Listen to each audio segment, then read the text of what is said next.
All right, well, welcome to another episode of At Wits End. I'm Ken, that's Carson. We do have a special guest today, and the guest and Carson are both 9 hours difference, 6,000 miles away in beautiful Austria. We have Lawrence, the president. I don't know the official title, president, CEO, Founder, founder, CEO, president. visionary of the ACSL. And then for those of you that do subscribe and listen and watch, Carson is a coach with the JKU Astros, and they are one of the members of the ACSL football team, football program conference. Yes. So with that, I think we're on episode 66. So welcome. Thanks for having me. Lawrence, your last name is Gimeno Sierra. It's Spanish. Okay. Spanish, yeah. So you're Spanish. Austrian, Spanish, and Brazilian? And Brazilian, because I was born in Brazil. And once you're born there, you get the citizenship. And my parents used to live there when I was born. So they worked there. And I was born in Sao Paulo. Oh, okay, good. So yeah, first question for me is a little background on yourself. Yes. Tell us about your education, your family. You just told us where you were born. Yes. So citizenship. So let's try to keep this short and concise. So I was born in Brazil. We moved back to Austria to start like primary school. And ever since then, I think I had a very international childhood because my dad was a chemist and he was traveling a lot. He was also traveling a lot the United States because he was doing a lot in agrochemicals. So all the places where like college sports and also sometimes pro sports, Indiana, for example, or Arkansas and South Carolina and all these places. That's where we used to work back in the day. So when I was very little, I got like a taste already of the US and also of because they used to take me on trips and of course of basketball. And I was born in 1990. So for me, when I was 6 years old and Michael Jordan was playing in the finals against the Phoenix, no, sorry, Phoenix was 93, but against the Seattle Supersonics, 96, that was actually the first finals that I followed. And I was a basketball maniac. For me, everything related to the United States, everything related to Michael Jordan, the Bulls, Space Jam, all of that. Like I was a basketball and US maniac. I loved it. I loved the movies. I loved the pop culture back then. So I was really into that. And once we moved to Austria, every time my dad went to the States, like I kind of like put an order in for something small, like even if it was just like a bobblehead or a hat of the Chicago Bulls or whatever. So that was like that's where my passion started. But I grew up in Austria. Went to high school here, went to university here. I tried after high school. That's a little detour, but I tried after high school. I applied for 4 Ivy League schools because I was really ambitious in education too. And Right. I was already offered a place at Princeton University in 2009. And I didn't get the international scholarship. My parents, as they were entrepreneurs, they were not doing amazingly at the time. And I couldn't take that opportunity. And then I was back in Austria and I was just waiting to get that opportunity to get that taste of like of college life and to experience that. And I studied business and economics, international business administration. So there was a mandatory semester abroad, which I was really looking forward to. And I was the only applicant to go to the University of Kentucky. Because in Austria, everybody was like, "What do you do in Kentucky besides like fried chicken?" And I was like, "Yo, this is like sacred basketball country, and they're producing like 2 or 3 lottery picks each year, so I have to go." And I went there, and I was there 2012 when they had Anthony Davis, and actually in the semester that I went there, they won the national championship. So that was like an insane semester to pick. And that just fueled me so much because, and that's basically the groundbreaking idea and like the reason why the ACSL exists is I have realized that even in Kentucky, the people, it's all about school spirit. And most of the people, they don't really understand basketball on that level that I did because I played basketball my whole life. I didn't mention that, but on the sports side, I played basketball my whole life, until like up to the professional level, and I was like, I went to Kentucky and I was a freak. Like I was analyzing the coverages, the matchups, talking about who's gonna grab which rebounds, and then I realized that the other 23,000 students in Rupp Arena, most of them had no idea. And then I was like, damn, if it's about school spirit, we can do this in Austria too. If it's about basketball, it might take decades to establish basketball. But if it's about school spirit and having a good time and community, we can do that too. So that's why I came back and founded the Austrian College Sports League. Yeah, I mean, it's a very cultural thing in America. Yeah. The school you go to, it's very tied to who you are and who you're professionally to. It's funny because when, like, Carson went to Virginia Tech, my other daughter went to Hmm. VCU, Virginia Commonwealth, and my other Yeah. son went to Minnesota. And Hmm. here, if you have a car, you put a sticker on the back, pretty much where you Yes. went to school. You know, I went to UCSB, not a great Yeah. sports school, uh, Yeah. but great, and they were good in basketball. No football Hmm. program, good in baseball, women's Hmm. basketball. But we're UCSB is more of a party school and on the Yeah. beach. So a lot of people want to Yeah. go there. It's very hard to get into. But Yeah, but when we were living there, I mean, some of my earliest memories of college sports were like in the locker rooms at the basketball games yeah, at the arena and everything. yeah. Like we used to go to those Big West games. I think it was Well, still back then. it was the Thunderdome, and the school had great spirit at the time. You you know, when they scored, when something happened big, people threw tortillas, obviously because of the gaucho, the tie into Yeah. Hispanic culture. So Yeah. uh, that's something that's what fascinated me about what was going on with the ACSL. You know, because some of Carson's players were asking me, "Why are you interested in this?" I go, "It's just I'm Austrian by my mother's Austrian. Yeah. She's Viennese. Oh, that's My interesting. father." My father's Swiss. I don't know if Carson told you, but we have a significant family in Vienna. Yes. At one time, 8 aunts and uncles. Many of them have passed on, but a lot of cousins and second Yeah. cousins and things like that. So very tied to And Vienna and Austria. That's and why Carson's there. also went to the VU as well. So Tigers Okay. fans as Great. well. Yeah. Oh So yeah, they did. Yeah. So That's great. Carson's the first one in. That's your arch nemesis, Carson. yeah, Yeah, yeah, yeah. it's tough to Turned out say, to be but your arch yeah. nemesis. You First know, of all, that's the way it Ken, I goes. have That's to. college sports Yeah. rivalries. Like you have to have some little rivalry in the family. Yes.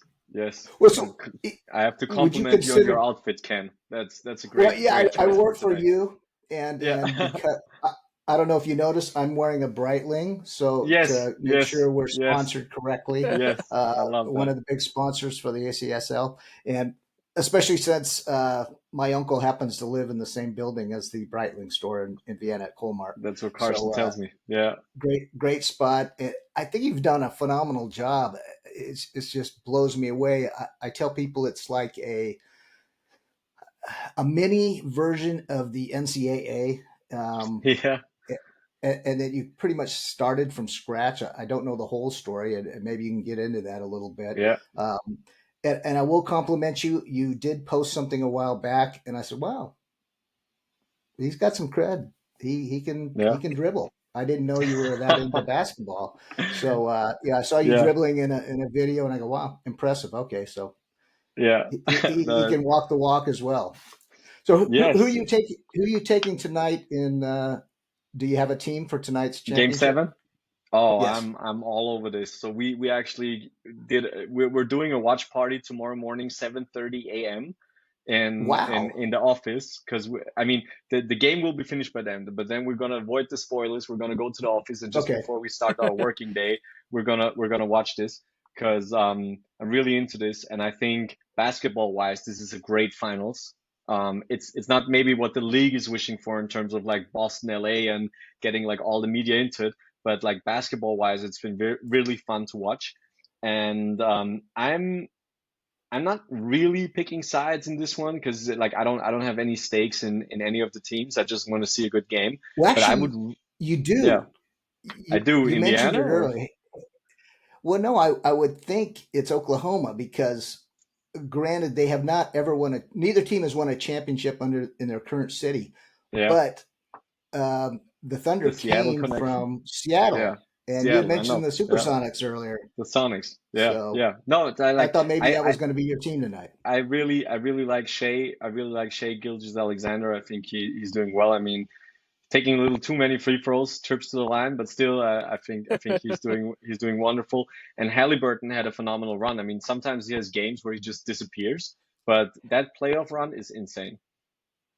Well, Carson may think the same way. We're kind of upset about Halliburton because he was a Sacramento King, and Yeah, the Kings always seem to give up the great players and they move on to do great things for other franchises. yes, So Well, yes, it's like they don't fulfill their potential. Like they're good yeah, here. Like Halliburton was good, yeah, and like the trade that they made wasn't bad because the Kings did get like good good quality bat with Sabonis, and like yeah. we're yeah, not a bad team with Sabonis, but like it just ended up that yeah, Halliburton just took a team to the finals. Like I don't know anyone that could have predicted that. yeah.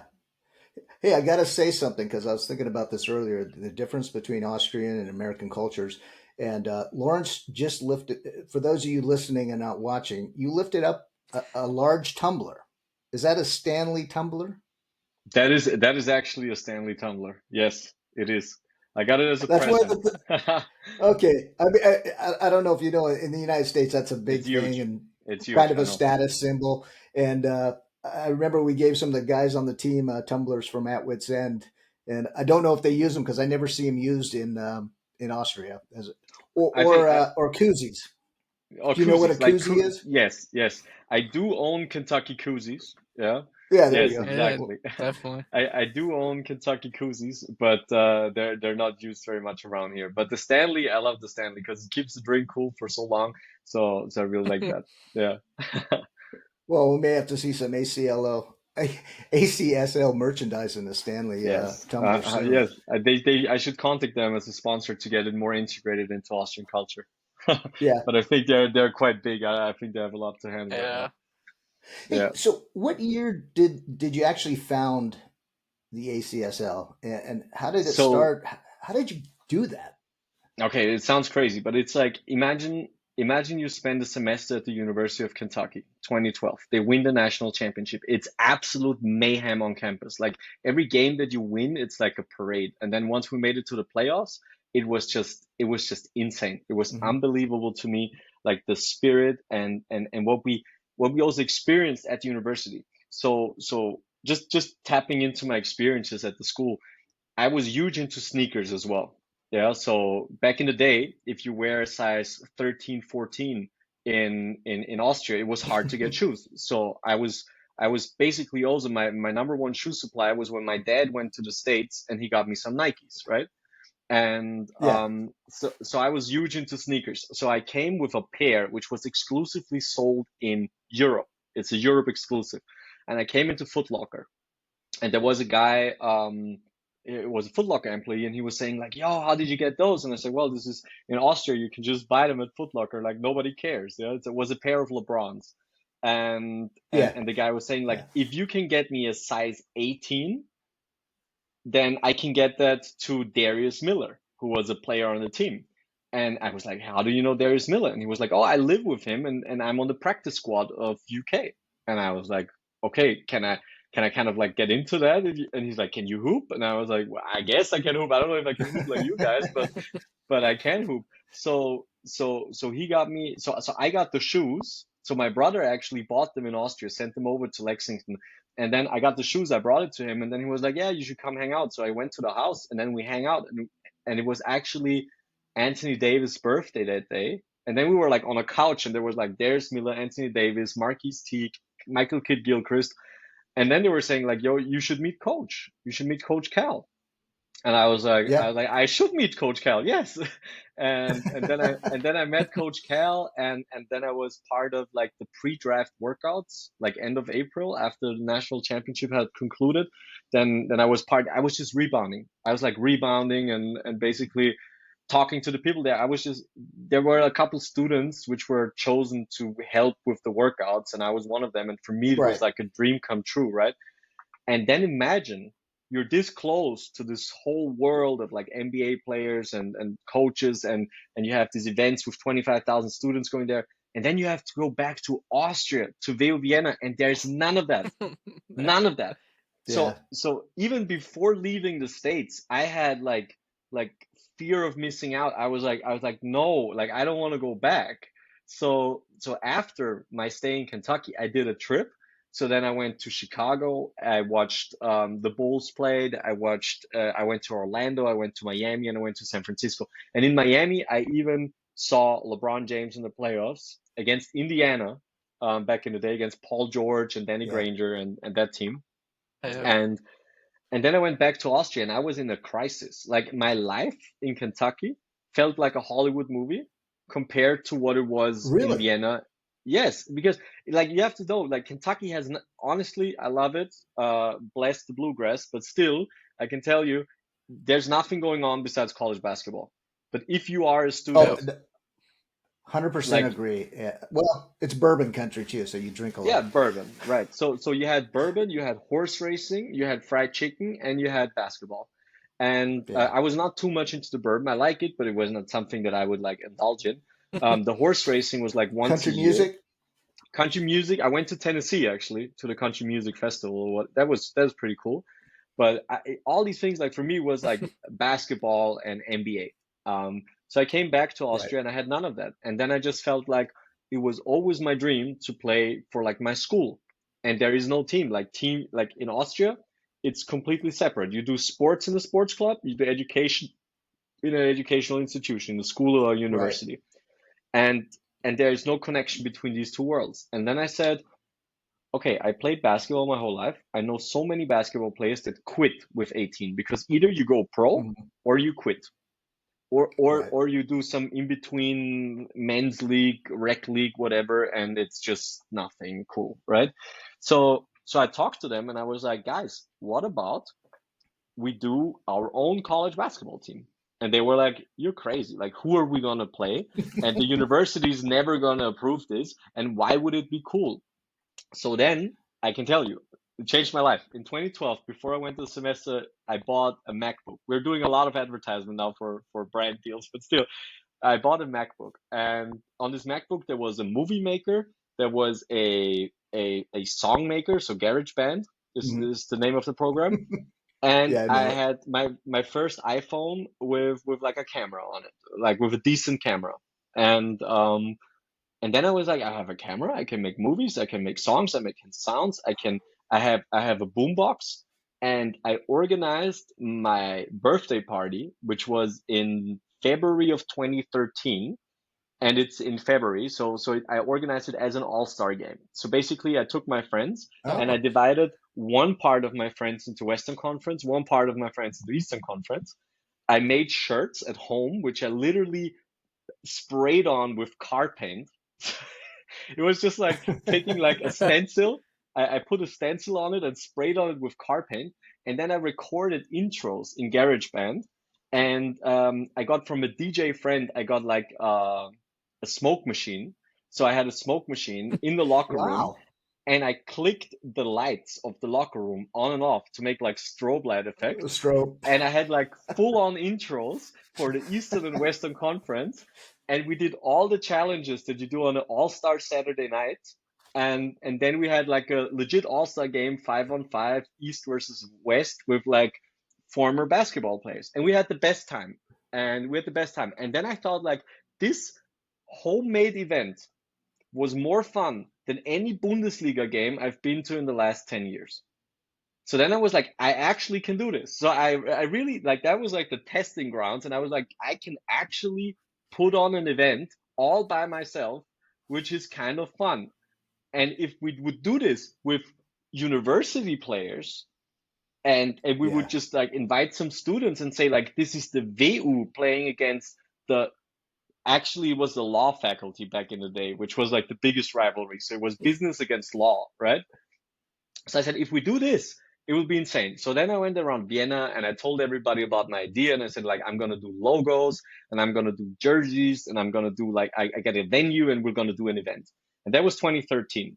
And the first step was then when university started back up, I founded the VU Tigers. So the VU Tigers actually existed before the ACSL. And my plan was Okay. just to have the VU Tigers and the Juridicum Penguins, which was the law faculty, and have these two teams play one game on VU campus with like music and intros and maybe like getting a dance group and everything like on a voluntary basis, like, and no tickets sold. So that was the first idea.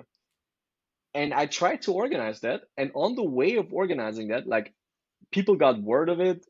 They came up to me on the street and they said like, yo, you're this crazy guy who wants to do like a college team, right? And I said, yeah. And then they said like, yo, Yeah. I study at the medical university. I would love to be part of it. I was like, okay, I mean, sounds good. Like, we can take the medical university too. So then I started drawing up logos like by hand, and then I had to digitalize them. So that was like my introduction into learning everything from Google and YouTube. So then I learned how to do this. And I actually became a pretty decent graphic designer. So the logos that you're wearing, like the duck, like I made that Right. myself. Yeah. And Well, I was, let me ask yeah, you real quick. So the VU Tigers, that there was no mascot logo before. You created it nothing. all. The No, Tigers had nothing to do with VU no, before. no. Wow. I Okay. I create, Impressive. Sorry to I interrupt. was, no, it's fine. I was looking for a fitting mascot for my university, and there's actually a story behind each mascot in the ACSL. And people were like, Mhm. "Yeah, but why didn't you do like the VU Bulls, like a bull market? Like it's known from business, the bull market, it's going up. It Right. should be the Bulls." Then I was like, I didn't want to do the first college sports team in Austria and call it the Bulls and be a basketball team because it just seemed so yeah, so thoughtless, you know, like Yeah. you just copy Well, the Chicago actually, Bulls kind of. my other son was gonna play for the Hard Bulls in Austrian baseball over near the Mm, Swiss And the border. Austrian Bundesliga. Yeah, yeah, yeah. So there was a Bulls, and I just to get a kick, but yeah, yeah, the logos you came and up with and mascots are and great. and then I just Googled and I found like I tried to find um I tried to find like animals that were connected to business, and then I found the tiger states, which actually refer to states in Hmm. Asia, right? But the tiger states, Right. they have they are characterized by two things: by rapid economic growth, but also rapid social quality of living. And for me, it was like the synonymous for what I wanted to create, because I wanted to create something that creates a better study experience for everybody, because the Hmm. study experience in Kentucky in my eyes was just so much superior. There was so much going on, there was so much more community, people cared about the university, there was spirit. In Austria, nobody Yeah. cared a bit about what school they went to. There's no school spirit. So I missed that. So I said, like, why not call them the Tigers and have that social impact rooted in the name of the first team, because it just describes the Hmm. idea the best. So that's why they are the VU Tigers. And yeah, And I agree with you that in the States, the community is so impacted by the university. Where Carson went to school, Blacksburg, there's nothing out yeah, in Southwest Virginia. Uh, yeah, and the Hokies, Virginia the Tech, I Hokies. mean, Yeah, basketball, ball, it's is the community. In fact, his mom and I just went back just to see Metallica at the football stadium. that's So, crazy. and it was sold out, packed with everybody, and it's out in the middle of nowhere. So I used to consider Austrian and maybe European educational systems somewhat like the commuter campuses in the United Yes, States. yes, So you know what that is? Yeah, you just go to absolutely. school, Yeah, you go home, you you're just go staying to at your school, mom you and go home. dad's. Exactly. You're not in the dorms. You're not doing. Yeah, There's no frats or yeah, sororities. So yeah. that's what I always compared it to. So when Carson said he saw the flyer at JKU that there was a football program starting, I was like, "Are you serious?" And Yeah, he said, "Yeah, there's already basketball. There's cheerleading." I go, "Really?" So yeah. I really look forward to coming and seeing that. So impressive. Uh, But so let me that, ask you too. yeah. Hmm. Um, you started this new program, but I read somewhere where there is some type of university sports program called like Unisport or something like that. Is that true? Uzi. Uzi. Yeah, Unisport Uzi. Austria. Unisport Yeah, Yeah, Austria. exactly. Uzi. Yep. So Exactly. what is that? I never even heard of it until I looked up the ACSL. Yeah, so Unisport Austria is basically the college sports that existed for 40 years, which is basically just classes in all kinds of different sports and things where students just can go and participate, but it's not related to your university directly usually. So in Vienna, for example, it's like all universities mixed into one basketball class. And they basically show you how to shoot and dribble. No serious basketball player goes to such a class. That's just like so it's a intro class to sports. Exactly. It's like an intro class to sports, but you can do you can do basketball, you can do fencing, you can do running, you can do whatever, but it's just a low level intro class to sports. Yeah. And So I want to ask. Yeah. Tell me, Carson. Go ahead, I was going to Carson. ask. So you founded the Tigers. How did the evolution to the other universities start? So how did you approach the schools? As I told you, so I was basically at the end of my bachelor's degree, and I founded the Tigers and I founded the Juridicum Penguins. I wanted to have one game between these two just to live my dream. It was not yet the whole idea of creating a league. I started to fall in love with it, with the idea, but I was still like, no, I'm doing this and I'm already applying for jobs, right? So I applied for a job at Red Bull. Big Austrian company, was considered very cool at my university to work for them, and they had this amazing graduate program which is like 18 months, and they have 3 locations for you. It's like it's like Austria, New York, and I think South Africa or something like that. I don't know. So it was like a crazy opportunity, and I applied for this. It was a 6 months assessment center, which I did in parallel to founding the teams and organizing that. And they actually gave me the confirmation that I made it.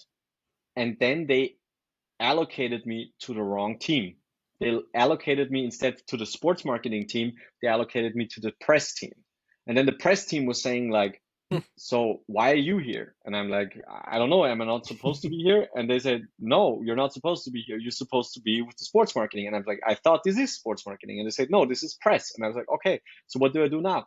So they allocated the press guy, the candidate they took for press at sports marketing, a week prior. And he was already onboarded, had his laptop and everything. And then they said, oh shit, we fucked that up. And we can't offer you the place right now. It's going to take another year. You can only enter the program next year. And in that 1 year, I founded the Tigers, I founded the Juridicum Penguins, I founded the MedUni Serpents. Then the TU robots came up. Well, TU guys came up to me and were like, yo, we want to have that too. And I was like, yo, the technical university is such a great rivalry. It's so cool. We could do something with that. So I founded the TU robots. Then the Boku Bees. It went like a little, like a snowball in that sense. So I just went from gym to do tryouts to actually do like the first 2 teams. And then I always met people from either the medical university or technical university or the Boku and so on. And suddenly there were like 6 teams. And then I thought like, damn. My initial plan was just to have a team of the VU and a team of the law faculty play each other on VU campus. And once I started to make this plan a reality, I met a lot of former basketball players from different universities, and they all wanted to join the cause. Like, or they all said, like, you're this crazy guy who's trying to bring college sports to Austria and do college basketball teams. We want to be in on it. We want to be part of that tournament. And I said, okay, great, let's do it. And I just organized tryouts. I taught myself how to illustrate digitally and to do logos and actually do jerseys and all that stuff and implement my skills, which I told you about, which I sharpened for my birthday party actually in 2013, like making intros, cutting videos, promoting stuff. And it was kind of like the start of like social media as a marketing tool. So basically the start when Facebook really, when Facebook pages and all that thing really came to fruition. And that's when we started, and it felt like, it was super interesting. And as I told you, at the same time, I applied for a job at Red Bull, and they had me put on the wrong team, and then they delayed my job start for like a year. And that really put me off. I mean, if I would have gotten the Red Bull job, probably the ACSL wouldn't exist today. Because it's a good thing you didn't get it. Yeah, it's a great thing. It's a great thing I didn't get it. Like in hindsight, I'm super, super happy about it. And it's a great thing, but it's like, it's so funny that in the beginning of Yeah. such projects, like it feels like destiny. There a couple of weird things happen that usually never happen, like a wrong allocation on a job. Like I was the candidate for sports marketing and I got put in the press team and I was just like, okay, that's a random error and Yeah. it's like the butterfly effect. Like if that doesn't happen, I would have never gone all in on the college teams, Hmm. and I did go all in on the college teams, and I thought like, no, wow, now I have like 6 teams competing, so this is a league. This is not just one game. This is a league, and I started to organize the first tournament in terms of like having a group stage for 3 teams each, and then having the top 4 teams. So the two teams of each group play each other in the semifinal and then in the final, and that turned out to be the first ACSL championship, the first ACSL season in 2015 because it took me a while to figure out like how to get the gyms and how to do a proper event. So it took me like from starting the Tigers to having the first event was more or less 1.5 years.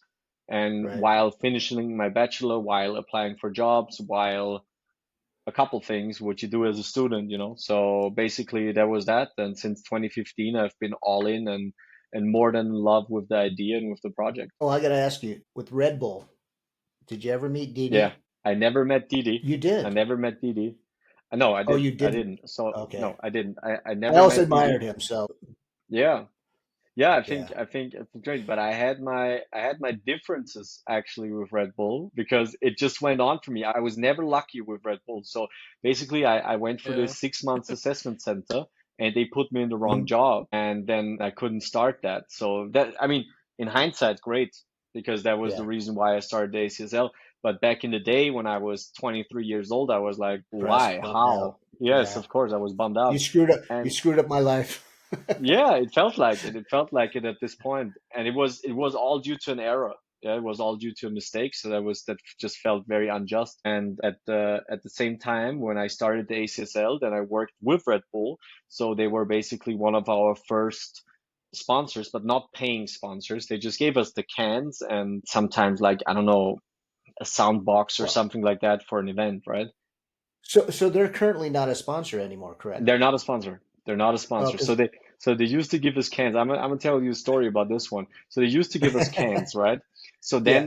then the ACSL developed further and further, and then I got my first office through the technical university where there was a fantastic professor called Christian Schranz, and he gave us the opportunity to have an office at university. So that was not actually the university giving us an office. This was one Hmm. professor seeing the vision and saying like what you guys are doing is great. You need a place to work at. So they gave us an Right. office. So then Red Bull came up to me and was like, "Yo, can we actually use your office as like storage room for stuff which we want to keep at university?" So us being a very young organization, not even a company yet, just a sports club at this point, we were like, "Yeah, sure, why not? Like let's have have Red Bull use our office at partially as a storage so that Hmm. we have good relationship with Red Bull, right?" And they just abused this relationship. It went on for like, no, it just went on for like 2 years and we never got to anything serious. And then it was like 2017, 2018. And I told them, like, guys, if we are to work together, we got to figure something out. And we are trying to finance this league. We're trying to make something big out of this. So why don't you become like a real sponsor?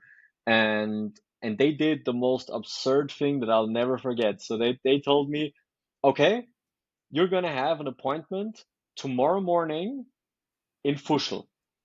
And I'm like, oh, okay, so when? And they're like 9 a.m. And I'm like, okay, I'm in Vienna. I'm in Vienna and it's like 5 p.m. and a 9 a.m. appointment. I mean, it's a 3.5 hour drive, right? And Right. I said, Right. okay, that's early. And they said, well, it's Red Bull. If you want the appointment, you take it. I said, okay, fine, I'll do it. So I got up at 4 a.m. in the morning and jumped in my car and I drove out like super excited to the Red Bull headquarters.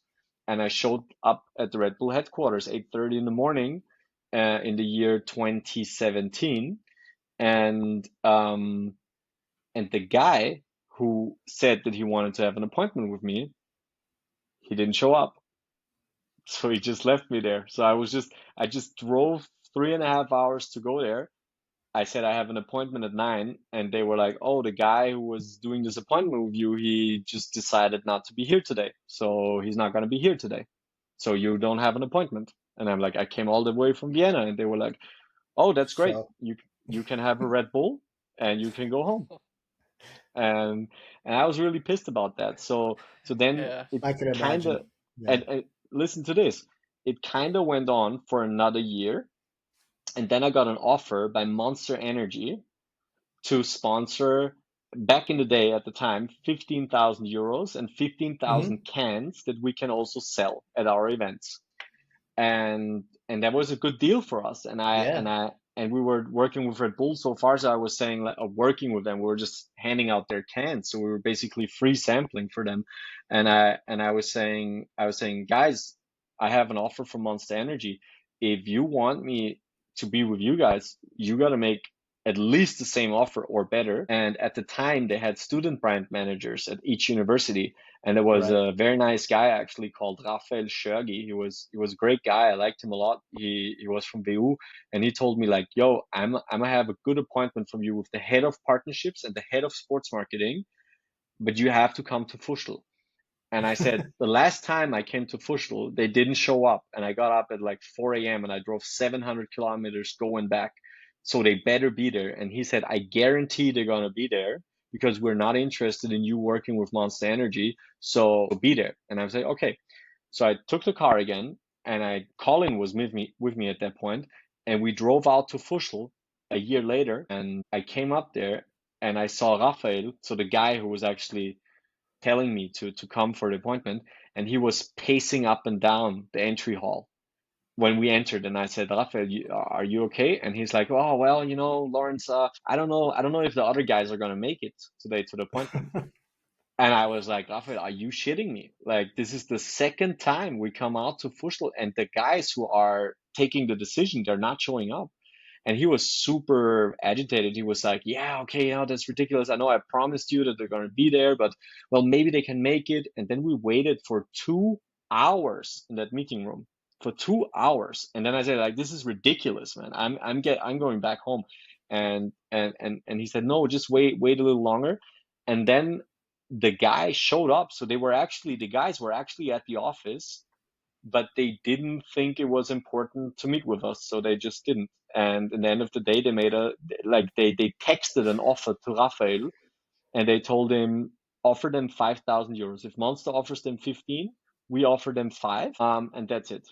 And then I said, okay, I'm not gonna take the 5. Please get your stuff from our office because we're kicking Red Bull out and we're going with Monster. And then we worked with Monster Energy up until the pandemic.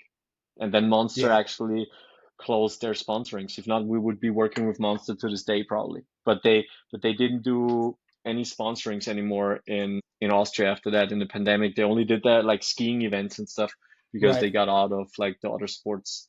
Well, Yeah. and Monster is part of Coca-Cola, if I'm not mistaken, because I have Yes. a good friend with Yes. Coca-Cola. So Yes. Yes. other than Red Bull, I can only drink Monster. Yeah. But it's funny you talk about Red Bull because when Carson first told me that he got a coaching gig with the Astros, Yeah. I said, how's this being paid for? Do you need sponsors? And I reached out to a friend at Red Bull, head Yeah. of sports marketing in Santa Yeah. Monica. That's where their U.S. office is. Oh, crazy. Yeah. And we had some back and forth. He goes, there's really an American Football League in Austria? I go, yeah, it's starting up at JKU. It's the first one outside of Vienna. Yeah. Get on board. Austrian company. It just seems a natural. So Yes. I hadn't heard your story about Red Bull before. But he was up front. He said, I'm interested, but our budget is gone with F1 for another 2 years, Yeah. he said. Yeah. And so I said, wow, that's disappointing, but I understand, Yeah. No, F1's a it's big, funny. big Like, draw. and I'm not like in this business in general. Yeah, you can never slam the door on anybody, but I Hmm. I do let them know. So what was funny again is the story continued in 2023. They reached out to us and they said, like, oh wow, it's incredible how it developed, and we would have never thought, and blah blah blah. And I was already like, yeah, you would have never thought because you never showed up to any appointment. And Or to a yeah, and game. Yeah, what's a game? And then they actually came to the Summer Bowl 2023. I think Carson, you were there. Hmm. Maybe Ken, you were That was there the too. first. That was the first game first summer brawl I went to. Yeah, Yeah, right? was I there for that one? I remember No, you it were wasn't the summer 2024. block. You were less. You Okay, were okay. opening day last year, I think. Oh, that's Yeah. right. Okay, yeah. So at the Summer Bowl 2023, they were there, and then they came to our VIP section, and they were actually bad mouthing us in front of our sponsors. So they were actually saying like, "Oh, I think it's a cool event, but the sponsoring presence here is not good. It's not well done. It's not professional. It's not up to the Red Bull level." And my Oh, sponsors came up to me and they said like, "Yo, there's this guy in the VIP. I think he's with Red Bull, and he's saying that this event is not like professionally done." And then I just walked up to him and I was like, "Dude, what the hell are you doing? Like, why are you doing that?" And even my sponsors, like, they didn't agree. Like, they went up to AFS Consulting, who was the presenting mhm. partner of the event, and AFS was super happy. They had like 50 guys there, including all their partners, Yeah. and they had like the Mhm. best time. And this guy came up and badmouthed us, and then AFS came back to me and said like, "Yo, kick him out. Like we don't want to see these guys here." So I talked to him and I said, like, "Look, if you continue like that, I might have to kick you out. I think it's ridiculous." And he said, and then he just like, pulled back on it. He was like, "No, no, I didn't say that, and no worries, and we'll make you a good offer." And the next offer that they came with, and he didn't even like give me the offer. He gave it to Colin because he knew that I would not let it slide. And he gave the offer to Colin. He said 10,000 euros for 1 year of sponsoring, but Gatorade has to be out. And I can tell you, Gatorade pays around 6 times what they offered. So I was like, "Are you nuts?" And that was it. So that was my run-ins with Red Bull so far. But who knows what the No, future brings? I'm not slamming the door on it, and I'm not throwing everybody into the same pot. I've met a couple people from Red Bull which have been super nice, which have been super right. professional, but I've met a couple people which honestly were not my cup of tea. Yeah, and they Yeah. didn't fit the ACSL. Well, to compliment you, I took my family to the opening day game. Carson was Yeah, there. The Astros were there in the stands with us, and I call him my brother from another mother. I don't want to say his name, but he's part of the chamber for Austria, and yeah, his words were fantastic, that's unbelievable. great. That's And great. so, yeah, and my cousin also said, "This is unbelievable. Fantastic job. I wish I'd known about this before." They bought some merchandise from VU, Yeah. and they had a great time. So you put on a great event. I'm surprised about Red Bull, but I guess when they're at that level, they don't take things well. Let's just put, yeah, I don't don't know. burn bridges. I don't know. I'm as I said, thank you very much for the compliments. I can tell there's so much more that we want to do, and my vision is still so much bigger than that. But but the journey is Well, nice too, yeah. and Where do yeah, you foresee? What is the next? It sounds like I'm doing an interview, but the next yeah. 5 years. What's in 10 years? Where do you see Okay, the so ACSL progressing? Before we Oh, get go into that, ahead. yeah, can we backtrack a little bit? Because one of the things I'm curious about, and I don't know if you've touched on it yet, but how did the university administrations react Good, when good you question. approached them with the connection? okay, Because like you said, the universities are purely academic, yeah, and so bringing this idea to them must have been yeah. took Foreign, a lot very of American. convincing. Extremely foreign, extremely foreign. Like it Yeah. was tough. So in the beginning, to be very honest, and I also told this to the universities, I was like, I didn't want it to have them involved. So basically, Mhm. I did more or less a strategy of saying I'd rather ask for forgiveness than I would ask for permission. Because if I would have asked for permission, I would have started a bureaucratic cycle that would have taken years to get anything on the ground, to get anything started. Like there would have been so many obstacles and naysayers in the way to actually get one game done that I just said, you know what? I'm gonna just That's- do it. And and ask uh, forgiveness. yeah, and ask forgiveness. And not just ask forgiveness. I was saying like, also this is also my personal opinion. I don't like people who come asking for stuff before they even do anything or prove themselves in any way. or are not Right. ready to work hard. They just wanted to be handed to them. So I didn't want to be that guy. So I was thinking, if this is really a thing, then I would probably be the best person to start this, because I went to the University of Kentucky. I've seen it firsthand. I know what school spirit is like, and Hmm. I know I have a vision for this. So I want to prove that my idea is not just a fluke. I was like, if I can get a couple hundred students to a game, then I will take these pictures and videos and I will show it to university and I will tell them, look, this is real, this works, and now let's build upon it. Like, I'm asked for forgiveness for using your name and calling them the VU Tigers and whatever, but and in the beginning, I only called them the VU Tigers, not the VU Wien Tigers, because VU could Yep. stand for anything, right? Yep. And could be a abbreviation for anything. So I was just trying to like tiptoe around the legal issues of it, Right. and then ask for forgiveness and kind of like share the vision. And that was the initial plan. So if you ask me, Carson, I just started, I just did it. And then I took my pictures, my videos, and all the material that I gathered from the first year, and I went to the universities and I showed them, and I tried to show them. So I tried to show them because it takes months to get an appointment. If you're just a student with an Yeah. initiative and you have no track record, nobody wants to talk to you. And nobody, like I said, at an Austrian university, nobody is accountable. Nobody has anywhere in their job description anything about sports or Right. about social life at university. It's purely academics.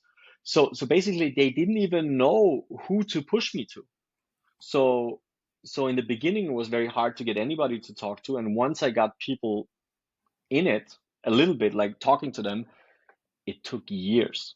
It took years, and you cannot imagine what kind of weird deals and talks it took to get to a point where you actually sign a contract. So, just for reference, like my first VU contract, which just allowed me to use their name officially, I signed it in exchange for hosting the master's graduation of the TEMS program that I've been part of, because this is an international management master, which Hmm. is comprised of 32 partner schools in all of the world, and they are very renowned schools. So there's Cornell University is part of it, LSE in London, Copenhagen Business School, and so forth, down until Sydney. So there's like 32 universities, and the graduation jumps from one university to the next each year. And it was the Vienna's time to host a graduation, and it's an enormous event. It's like a 3,000, 4,000 people event. And honestly, the university had no bleeping clue how to organize this and what it is about. So that's when they saw the opportunity and they were like, yo, there's this kid which always falls on our nerves with basketball, but he's actually a TEMS graduate and he's actually presenting himself very well. Why doesn't he host a graduation? And then I made a deal where I said, I will host the graduation and I will consult you on how to organize this event if you sign a contract in 2019. And that's how I got my first university contract going with VU, Wheeling, which Wow. was wheeling and which was dealing. That's pretty neat. crazy. It was So, wheeling Yeah. and dealing. how did the graduation go? The graduation was crazy. I mean, it was an event which usually costs like 200, 300,000 euros. I think they spent maybe half of that, and we winged everything. Like it was really wheeling and dealing. I hosted the graduation for 6 hours in three languages. So I did English, German, and Spanish, and it was fun. I mean, it was good. I myself graduated the program in 2017, so I really knew what it was about, and I think it was great, and people had a great time. And it turned out to be the last TEMS graduation for the next 3 years, because then COVID hit, Oh, and that's why it's like held up as like the one of the greatest graduations ever, because of course the people after that, the next two cohorts, no, the next three cohorts missed their graduation. so do students fly in from around the world to Vienna or wherever the graduation's being held? Only Or, for this program. So this is a very specific master's program. This is the most exclusive that you can join at VU. It's only mhm. 60 spots each year, and over 3,000 applications. So it's very competitive. and then wherever the graduation is held, the students fly in. Yes, and it's around 50% are local and 50% are international. So you would have Interesting. 60 students from VU or like that have VU as a home school, and then you Right. would get 60 students from the 32 partner universities, so round about 2 students per university come and live in Vienna for 6 months, and you have 4 semesters. So you do 1 semester at VU, you do 1 semester abroad, you do 1 semester in collaboration with a company, which can also be abroad, and 1 semester to write your thesis, and then you have a master's degree. It's a Oh, very cool interesting. program. It's a very good Very program. cool. Yeah. Well, I also before you want to get, ask. oh, go ahead. I want to ask because you're obviously very, very clearly a basketball guy. Yeah. How did the football program start? Because I think That's funny. launching a It's a good football story. program is much more Yeah. complex than a basketball program. So Exactly. so I was an absolute basketball freak, and before I went to the University of Kentucky, I've maybe watched one Super Bowl. I think I've watched the 2011 Super Bowl, and the second Super Bowl I saw was 2012, in the US, actually, already in Kentucky in my student dorm.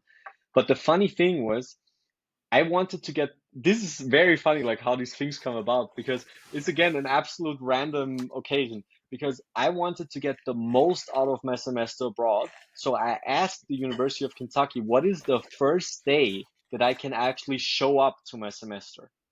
And they said, well, we have winter break. During winter break, only our football players are on campus. But basically, the first day that you can show up is January 4th. And there I was. I booked my flight January 4th. I touched down, and I was the first one to enter the student hall, the student dorm. Smith Hall was the name of the dorm. And the only other students in this dorm were the football players, because they stayed over winter break, right? Right. Because they had like training. And I got put into a room with 2 Division I football players. So there was always like a room. There was always a room for 2 connected with a bathroom with a room for 2. That's how the dorms worked. I basically, the connecting room, so the next room to me, was like 2 football players. It was Corey Brown and Buki Cobbins. It was very, very funny guys, right? Very funny guys. Corey Brown was a guy from South Carolina, and I think he transferred. I think he went to like a D1 or D2 school in South Carolina. Then he transferred for his junior year to Kentucky, but he was redshirted. And Buki Cobbins is the most absurd guy you will meet ever. I mean, he was from Louisiana. I could barely understand a word that he was saying. Barely. And he was wearing all these fake designer clothes. So he had like Gucci skiing glasses on in class. He was ridiculous. He was absolutely ridiculous. He was a big Lil Wayne fan, and the funny thing is, he wasn't taking it seriously. He was always skipping practice, or he was a troublemaker. I don't know. He had some disciplinary issues, right? But then I think something like a combine came up, and this guy ran like, I think, like, he just popped out his slides, put on some cleats, and he ran a 4.3 flat. Wow. And everybody was like, what the pretty- fuck is going on here? And he didn't even look athletic. He He looked like average. I would say he was like a 6'1" quarterback, 6'2" quarterback maybe, but he ran a 4.3 flat, and he was super talented, but somehow, like, he never took it that serious. So Mentally, he wasn't prepared. No. And then there was another one in my dorm cohort, Glenn Faulkner. He was a Florida guy, I think, and he was a 5-star high school recruit, and they gave him the number 18 to step into the footsteps of Randall Cobb, who was like the best Kentucky football player at the time. And he wasn't taking it seriously either. But I was just hanging out with those guys because they were like in my dorm room, and we talked a lot of football. And that's when I actually learned the rules of football and really got into it. And I liked it. Like, I just liked the sport. I thought it was cool. I never played it in my life. I like to watch it, and I like to be around the guys. And when I came back, I did basketball, and then I thought, like, football was really fun in the States, like the events with the tailgating. So I actually missed football season, but I was there for the Pro-Am game and for like a blue versus white scrimmage, like one of these spring game. Yeah, spring game. yeah, exactly. Yeah. Like a spring game. and they brought out a lot of NFL players. So I remember AJ Green was there, and a couple.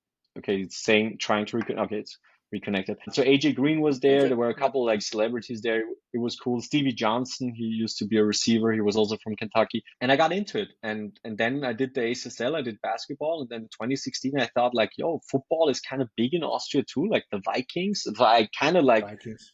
got a feeling from the Vikings that football is a thing too. And I actually started it very like in a very gullible fashion, like very blue-eyed. I was just like, yeah, let's do football, man. It can't be that hard, right? So really. And then Yeah. I figured it's super expensive. Like you need a helmet, you need all your gear, Right. and I was like getting like the practices and coaches and stuff.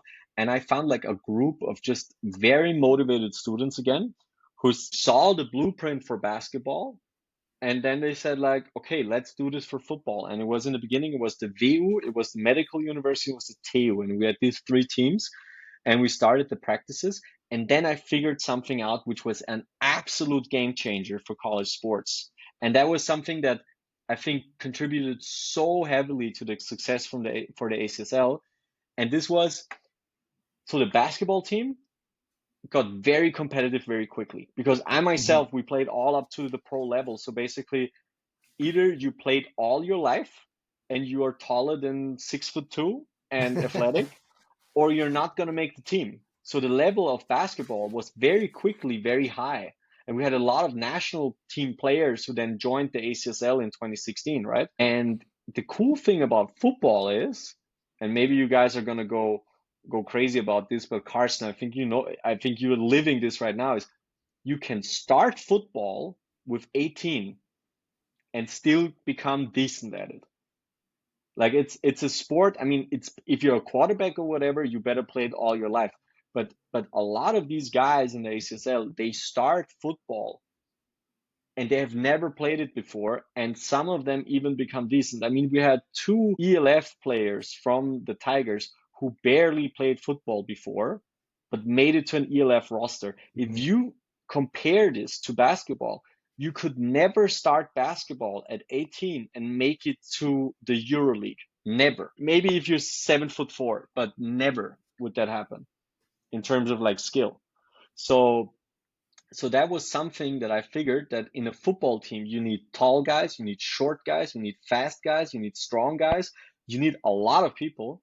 And that actually helped a lot to grow the ACSL, because then random students who didn't make the basketball teams, they could become a receiver, they could become a defensive back, they could become an O-liner. So for the bigger guys. So actually football turned out to be a blessing, because it was much more accessible to students. That's And I don't know interesting how because you feel about it, Carson, but yeah. yeah, I Carson. mean, well, it's a funny story because Moritz Kastner, uh, critical guy to the starting of team. He's for my dad, he's our team manager, and like Yeah. one of the earliest, I think the first guy to the program. Like he was before the program even started. He asked about football, but it was because he he went to the basketball tryout and wasn't a good basketball player, and then he was like, hey, is there a football team coming? And then that's what the conversation started, because yeah, he wasn't a basketball player at all, but he was like big dude, like kind of athletic, but could not play basketball to save his life. And Yep. so yeah, it kind of reminds me of that story. And you're right, like football is, obviously in the US, it's quite a bit different It's a because cultural thing. You grow up with but Yeah. it. but you grow up playing the sport, and the level, like D1 players have certain sizes for certain positions, but even at the Yeah. D1 level, like the varying amount of sizes and skills and athleticism between like an O lineman who's ideally 6'5", 350 pounds, Yep. versus a cornerback who is ideal 5'10", 5'11", and like 180 pounds, Yep. like that right there shows like the variety of the type of people that can play. And so you're right, with basketball, it's I hate to say it, but there is some like kind of standard metrics like size that are really Yeah. important to the game, and that you get, and Quickness, hand eye. given Yeah. given that football, it's 11 guys on the field at a time versus basketball 5. There's a lot Yeah, more opportunity to get in, and types of yeah, people you need. So yeah, it definitely makes a lot of sense. I think like you said, there's the accessibility sometimes seems hampered by um like you mentioned, the gear is pretty expensive. It's hard to get like everything together to get into like practicing and playing. That's where it's much more complicated. But then especially like basketball, where you shoes, the court, hoops, and a basketball, and you kind of ready to go. But yeah, football has like this, like you have to have like the more guys you got, the better like it Hmm. helps your team. yeah, yeah, most definitely. So I followed very much this discussion on ESPN where they said like, is it more likely that an NFL guy could play in the NBA or an NBA guy could play in the NFL? And of course, the football heads, they were all saying like, no, the football guys, this is peak athleticism. We got a better guys. But I'm very much of the different opinion. Like, I really think, honestly, I mean, it might be controversial to football people, but also in Kentucky, for example, Glenn Faulkner that I told you Hmm. about, the cornerback, he had a basketball scholarship as well, but he just knew like in basketball he's not going to make it. He has a much better chance of making it in football. And a lot of these guys had basketball scholarships too, or were primarily basketball players, but then they were saying like, okay, my upside on basketball is not that good, or I just get like a smaller D1 school as an offer, but I could play football at Kentucky, which has much more exposure. So they chose football. And of course, I mean, also if you look at the salaries, I think the average NBA salary is 4 times of what the average NFL salary is. So I think if most of the people, And it always depends on longevity what is you like, better. Yeah, Yeah. and the longevity is better. The longevity is there's better. that conversation is interesting because yeah, I definitely agree. Like basketball players would easier time fitting into football. I will say I think neither basketball or football could fit in at all to baseball, because I think Yeah, baseball takes more like a The longer time to Jordan develop, like example. hitting a ball. yeah, Like, but you have to start baseball from a young age to be able to play at a high level. Like, I don't yeah, think there's any question about that. But I think like too, I think the most insane athletes in all sports are actually O linemen in like the oh, yeah, NFL and at high level college, because O linemen at yeah, in the NFL are insanely athletic for their size, yes, and like you expect a Unbelievable basketball speed. player, Yeah. yeah, you yeah, expect a basketball player like the way they are to be like that athletic. Like yes, there's like Jokic, and like he doesn't look athletic, but he's not like the most athletic. But like you look at Antetokounmpo, like yeah, crazy athlete, and he looks it. And basketball players predominantly like that. But if you yeah, look at an O lineman and you take a guy, he's like 6'7", yeah. 340 pounds, and he runs It's like a crazy. 4 second flat 40, it's the Yes, most unbelievable thing. yes. And people don't understand like that type of And athleticism. And I do agree because in Kentucky I played intramural basketball, and I was arriving late. Of course, I was arriving in the spring semester, and the intramural league started in the fall semester, so I could just join an established team.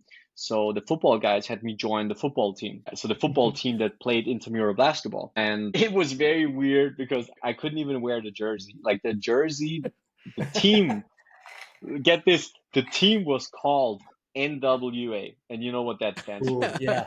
Yeah. So I couldn't Yeah. even wear the jersey. So Wow. I was the And only one on the team with like a an black shirt, Austrian which on that just, team. yeah, an Austrian on the team. It's ironic. And I was there, and I played with Bud Dupree. He's on the Chargers right now, Yeah. and he has a 12-year, 13-year NFL career. This is insane. And this is to me still the same thing you said, Carson. The most athletic person that I have played basketball with was him, and he was a football player. So he's like 6'5", 6'6", and he had like a 40-inch vertical, and but he was Hmm. like close to 300 pounds. It was insane. Like I was throwing lobs to this guy. So it was actually a very funny dynamic because we were playing on this team, and the football players, they were in Austria, you call it a black hole. So you pass the ball to them, and it just you never get it back. you never get it back. So Yep. they had no team play, and we actually lost to very bad teams in the beginning in the group stage, and then they realized that I could run point and that I actually shared the ball, and I shared the ball, and then we started winning.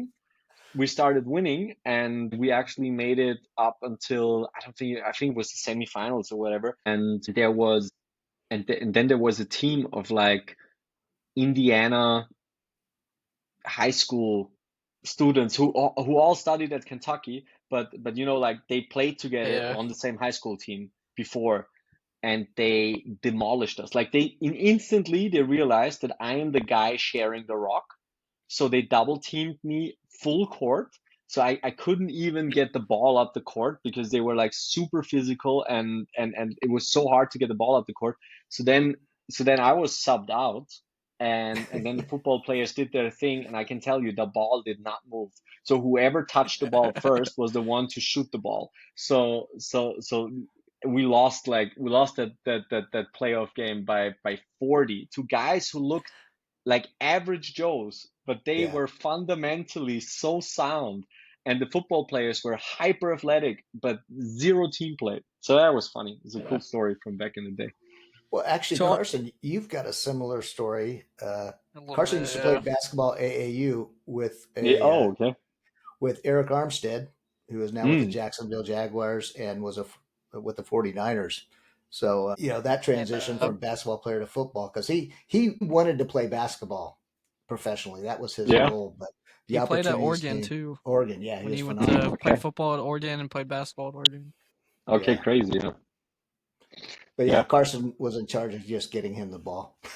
Yeah. Well, we had a pretty crazy like 10, 11, 12-year-old team. We Yeah. were Bobby like Jackson pretty sponsored good, it. and yeah, so we were like Okay. Bobby Jackson's Yeah. AAU team, and we started actually as like a church gym team, and Lord's grew got Gym. really Lord's Gym was the name. Lord's Craziest. Gym. I'll have to find a picture of the logo because you would find it really Oh, cool. it's pretty sick. It was a cool logo. I But mean, Bobby it was Jackson all was right. big Our in team, Sacramento. Yeah. yeah, our team got big, and Bobby Jackson, like we all kind of moved to his team, and we were playing in like Oakland. across the country and got pretty good. But like my role on the team was very similar. So I wasn't the tallest dude on the team. I wasn't like we were playing. We also had a kid that was the son of a ex-teen player, Hmm. and At some like Villanova. the best like basketball players in our area, and that wasn't me. I wasn't like the skill guy. I was a distributor, like Yep. offensively, so I was kind of somewhere in that. I preferred to like throw a dime rather than shoot the ball, and then Hmm. on the defensive end, I was the guy that would out physical the other 10-year-olds and like Yeah. push them around because Yep. I wasn't tall or anything, but like I would be in the box and bully other like 10-year-olds. So much so that like I even remember to this day, when I first joined, we had another kid that was playing the same position as me, and I bullied him so much at practice he actually left the team because he Damn. was tired of playing against us. That Damn. was like one of my the funniest things I can remember from that team. But yeah, You're a that's real my bruiser. You're yeah. like That was my thing. I would foul out as a 10-year-old. Like that was what happened to me. crazy. It's just crazy. But I wanna actually go back a little bit. So back to like ACSL stuff. So you founded the league. Everything's up and running. You got basketball going. Everything's good. You got football going. Cheer But dance. it's Don't forget the cheer ladies. dance is going. The ladies are doing their thing. Um, and you have 5 teams in the league, all in Vienna. How did the JKU start? How did that JKU Uh, was progress? so so for me it was actually funny because also a slight detour. Have you heard, Carson, that the JKU had a team already before 2022? Or that we did a team at the JKU already before 2022? The Astros No, were okay. So what happened was the following. I did the first season of the ACSL with my teams in Vienna. And then my phone rang the whole summer, and all of the players that I used to play with called me up and said, like, Lawrence, I've seen this, what you did in Vienna, it's amazing. We want to get in on it. And I thought that founding a team was easy, because it's basically you design a logo and a name, you put up a Facebook page, you call in for a tryout, and then you get them to a game, and you print some flyers and you get some students out there. So that was basically the mindset. So in the summer of 2016, started teams at the University of Graz, at the University of Linz, at the JKU, at the University of Salzburg, and at the University of Innsbruck, and at the Fachhochschule of Wiener Neustadt. So 5 more teams in one summer. It sounds insane. It was insane. That's crazy. Yeah, it sounds crazy right now. And it was all built, it was all network. So it was all basically people that I knew, or that people knew and introduced to me and said, like, this is the guy you want to work with, and let's just do a team. And we did basketball teams for men and women on all these universities. So if I go through the names, and I can show you the logos one day. So it was the Graz Oaks. Yeah, the Steirische Eiche. Oaks? So basically the Graz Oaks. Yeah. Like the tree. Like the tree, because there's this saying in Graz, which is called Steirische Eiche, so Styrian oak, and that's also the nickname of Arnold Schwarzenegger. So he's referred to here, he's referred to as the Styrian oak. I would have sworn the Panthers. It was on the table, but it ended up being the Oaks. Then we did the JKU Astros for the whole space theme with Johannes Kepler and all that stuff. Uh-huh. Then we did the Salzburg Prodigies in homage to Mozart. That's the Prodigies. Okay. And we did the Innsbruck Alpines. And then we had the Wiener Neustadt Lionhearts, because Richard Lionheart, he was he was captured in Wiener Neustadt for like 2 or 3 years, and then they paid the ransom and got him out of there. So the King of England was actually captured in Wiener Neustadt. So these were the 5 teams. And then we had 2 ACSL seasons with 11 universities. So it was not actually the universities. It was just like students from the universities participating. And that's why we had, like, when I won the championship in 2016 with the Tigers, we had something called May Madness. And May Madness was like March Madness, but in May, and it was 11 teams, and it was a winner go home scenario. Like, it was a 1-game tournament. So I put money in my bracket. So the funny thing about that was, it all seemed easy. It all seemed cool. It was a lot of effort. And we did have already events in Salzburg and in Graz. These like the 2 cities we went to, and we had actually game days in these cities, which was insane. It was like 2 cars, 5 guys pulling up to a gym, putting up some banners, doing some music, and basically we were like the one-stop shop for everything. So I was the announcer, the DJ, the host, the whatever, the cleaning personnel, whatever. So we did everything ourselves. So this was, obviously this was not very sustainable, but this was like, just doing things, like just. Did people show up? Did you sell tickets? We didn't sell tickets at this time, so tickets were for free. But people had to register for the tickets through Facebook, and in Graz we had around 300 people coming out, which was not bad. And in Salzburg there were maybe 100, but we had a team from Innsbruck coming in to Salzburg and Linz. So it was Salzburg, Innsbruck, and Linz playing in Salzburg. And then we had Wiener Neustadt, Graz, and 1 team from Vienna playing in Graz. And we did this even back to back. So we did a Saturday event in Salzburg, then packed everything up, drove down to Graz, and did a Sunday event in Graz. It was insane. Wow. It was insane. Like, those were the young, naive times. What happened to the Penguins? Was that folded into the Tiger team?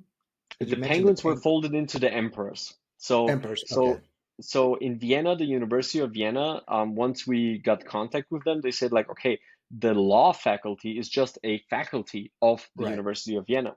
So we want to have only 1 team that represents us logically, and that was also in my interest. So then I said, okay, it's going to be the Emperors, and the Penguins folded into that.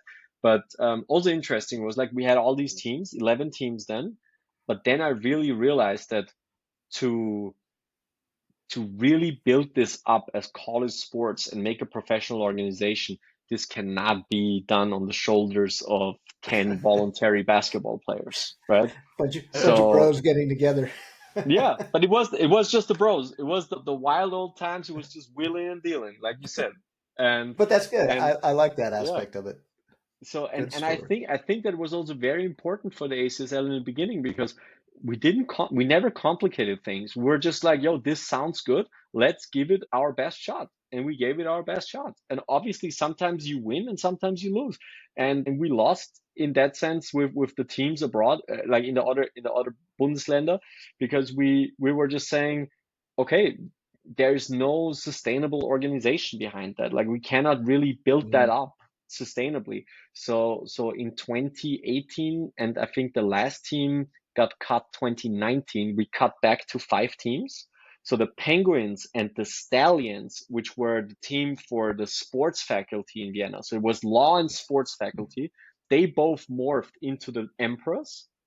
So then we had the Emperors, and then the 5 teams that you know today in Vienna, those were the only ACSL teams. And we actually sized down because we realized having 11 teams starting American football and having no sustainable organization in all these other parts of the country, Right. it just Not leads to scalable. it's not scalable, and it just leads to events which are empty. So in the beginning, people in Vienna, they were very excited. They were like, oh wow, Graz is part of it now, let's see Graz. But of course, Hmm. after one season, that was not an attraction anymore. And then when Graz used to play, the gym was empty in Vienna, obviously, right?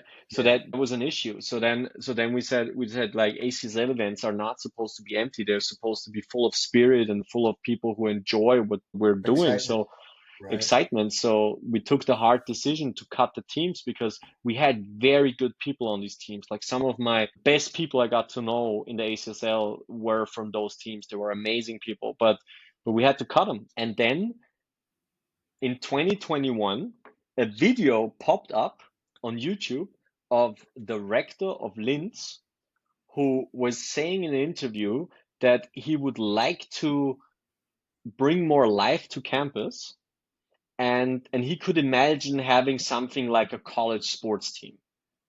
And a lot Oh, of people sent that Interesting. video to me and said like, Lawrence, look at this, like even the rector of Linz is saying like he wants a college sports team. And I said, well then let's try to give this a shot on the official way. At this time in 2021, we had already contracts where the TU in Vienna was paying us. The VU was at least letting us use their name and logo. The medical university and the Boku were paying very small sums, like 3,000 euros, 5,000 euros a year, but still something to finance the team. mhm. Right? And then we cooked up a proposal to show what we actually do and what we can do for the University of Linz. And also very funny, very butterfly effect kind of event. We couldn't reach through to the rector. It was like it just didn't get to him, or maybe it got to him, but he thought like, yo, this is an organization of a couple, I don't know, Viennese students, whatever. Like this is not what I meant when I said I want to have college sports. And he didn't have a vision for college sports, so he was just thinking about having random sports events on campus. Like for example, Carson, you know the beach Oh, volleyball. You know the Yeah. beach volleyball yeah. places or stuff like that. So just like a day where people play beach volleyball or a day where people play soccer, but he was not thinking about a league, about building spirit, about having a brand, right? So we couldn't really reach through to him. And at the time, no, in 2020, actually, I was teaching a class at VU about sports marketing. So there was a professor who said like, yo, you're doing this with your teams and with your league. Why don't you come in and teach a class about this? So then I taught this Mhm. class, and one of the kids there, his name was Christoph Muckenhuber. He fell in love with the idea of the ACSL, and he asked me, could I do an internship at the ACSL? And I said, of course you can do an internship. It would be cool to have you. And we had him as our first intern, basically. And then he said that his father, he's the notary. I think notary is the right term. No, it's like the guy Yeah. who, yeah. So he's the notary of Linz, and he's close friends with the rector of Linz, and he could give us a shot to talk to the rector. Mhm. And he actually organized that we got a shot to talk to him. So then we talked to the rector, and we had a one-on-one meeting, and we present him with what we do. And the guy said, okay, what's the price on it? And we thought, okay, we have to employ 3 people. We have to like do the whole organization there. We have to transfer a lot of knowledge to bring it there. And yeah, and we calculated and we said like, yeah, more or less 120,000 per year. When in Vienna, the most that the university paid was like 15,000.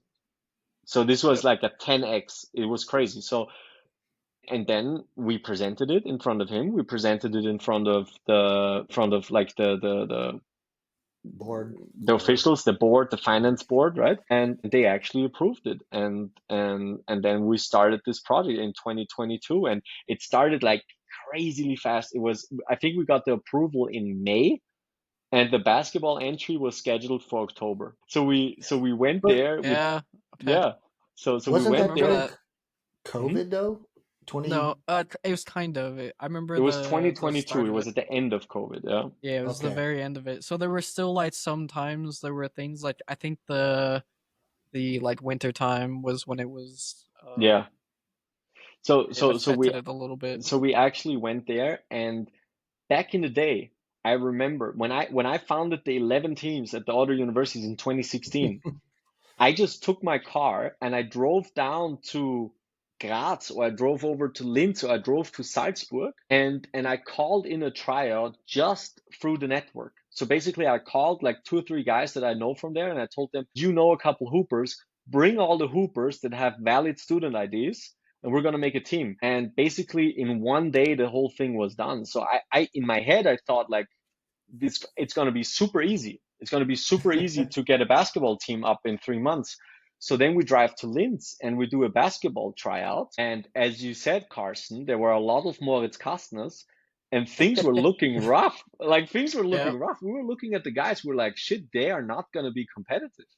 Like this is not good talent right now. But this was Yeah. all that we had. And then we kind of like narrowed it down to our top candidates, and then we played them, like Colin, myself, Christian Künstner. He was part of our team for 8 years. And then Christoph Muckenhuber, who is not a basketball player, and Dominik Dieber, who was our event manager, who is not a basketball player. He's a hockey player actually. So we five played against the select team that we selected to represent JKU, and we beat them by 15. And we were Yeah. like, Ooh, we were ooh. like, shit, like this is, they're not going to be competitive. If we old guys who don't play competitively anymore, if we score like 30 on them, this is going to be bad. And they were not competitive in the first year. I think they lost every game for the Oh, they men's, lost every game. Yeah. but the women's were Yeah, they. crazy good. They were really good. And they actually won the championship the first year they competed. So yeah, Right. so that was very exciting. So that's how JKU came about, and choosing Lolo to lead the project was also very a good coincidence, because I mean Lolo, he was a guy who started playing football at the University of Vienna. Then he progressed to being team captain. Then he was team manager. Then he was in a lot of contact with us with the league. And then I mean he proposed to his girlfriend at the Summer Bowl 2022. Yeah. And then I saw this guy, and he just finished his studies, and that was his last game. And he said, okay, I'm ready to work now. And he actually studied law, and he was applying for law firms to work at those places. And I said to him like, yo, you really loved the experience at the ACSL. You really lived through everything, like from starting football to proposing to your girlfriend and winning at Summer Bowl. So it was like the whole journey. And I said like, yo, if you want to, this opportunity is up right now, and I'm recruiting for it. So if you want to lead this project, then I think you would be the right one to do that. And then we put Lolo on the project, and in the beginning, of course, he was completely lost.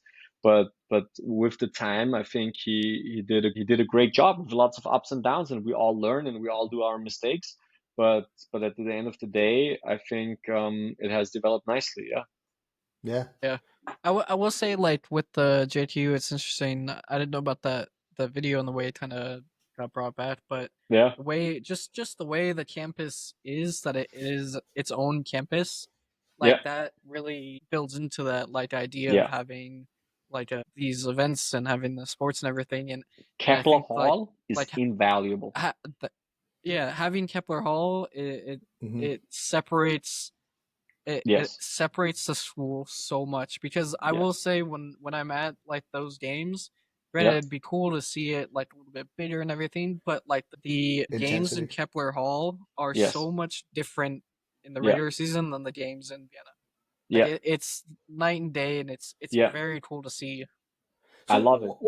why was Kepler Hall built, Carson? I mean, No idea. Okay, I it's got know. a basketball. Yeah, Well, we built the basketball into it. So Oh, basically, Yeah. you did. Okay. yeah. What So was it so before?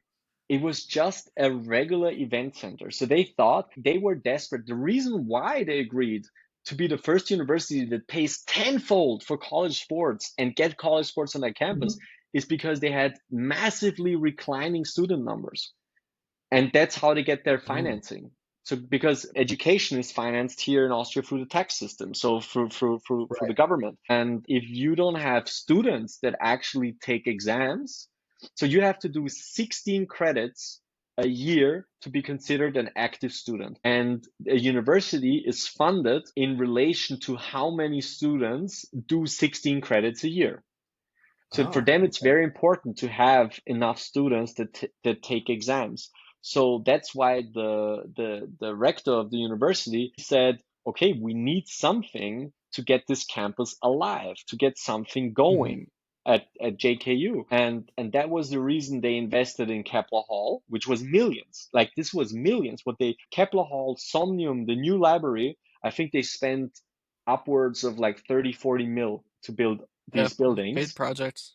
And that's why, and that was actually financed by the ÖVP, and by rumor has it by Mitterlehner, who was in the chancellor's office before, and then he got kicked out when the Kurz administration came in. And he is a guy from Upper Austria, and he said, okay, then I'm gonna just empty all the pots for education and for all these things, and I'm gonna finance my university. So basically, he financed JKU, right? To do this project. That's the word on the street, and that's how most of these things came about. But there was no real concept for Kepler Hall.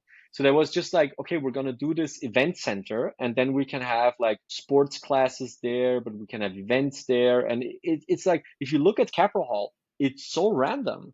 Like it's so random. It Yeah, has it's this very basketball, the basketball Yeah. field. So basically the sports field was there. And then we came in and we said like, it would be incredible if we could play basketball at the university. And then they said like, yeah, I don't know, it's not made for basketball, so we don't know if it fits. So then Colin and I, we went down there and we measured the whole court, and we saw that it's 2.5 meters, so basically 9 feet shorter than a regulation basketball thing, and it's 3 feet narrower Wha- than a regulation basketball court. But then I just drew up the lines and I said, okay, we can barely fit a court into it. So the 9 Right. feet in length are reduced from 3-point line to 3-point line. So basically, it's 9 feet shorter the court to the middle, and it's 3 feet narrower, and you can barely stand on the corner three. Yeah. So the Right. corner three, if you wear like me, if you wear a size 14 shoe, you can barely stand there. But for us, it was so important to bring it on campus because people, they don't like in Austria, don't watch basketball. So you have to get them Right. into this school spirit thing. And what is better than if the event is on campus? So Yeah. that Well, was super important. that explains it to me, because I remember the first time visiting, and we went into the lobby area, and then we walked around, Yeah. and I couldn't figure out. I go, it's a basketball court, but the bleachers Hmm. are on one end. It didn't make sense to me, so now it does. Yeah. Okay. It's So the random. three It's a point very random building. so the 3-point line still the standard measurement. So is Yes. a free throw line. It's just Yes. the court itself. Okay. It's just closer to the tip-off point in the middle. So basically, it's just shrunk to the middle. Interesting. Wow. Wild. And Yeah, learning all this history. That's what like the Kepler Hall and like on campus stuff. I think that's really big to like the JTU, and like you definitely see it because they have like I think Lolo's done a really good job. They're doing like yeah, the welcome weeks and stuff, and like the welcome week game. I can't Yeah. believe he was Past an year. attorney or studying law. yeah, I yeah. would have thought he He was in the did. creative arts, like an No, actor. no. So But a that's his musician. alter ego. That's his alter Yeah. ego. Yeah, Like yeah. give him a microphone, and he A turns mic. into a different Oh, person. Yeah. He's so yeah. shy. A mic or his videos on Instagram, Yeah, like when he does where he like dances at weddings.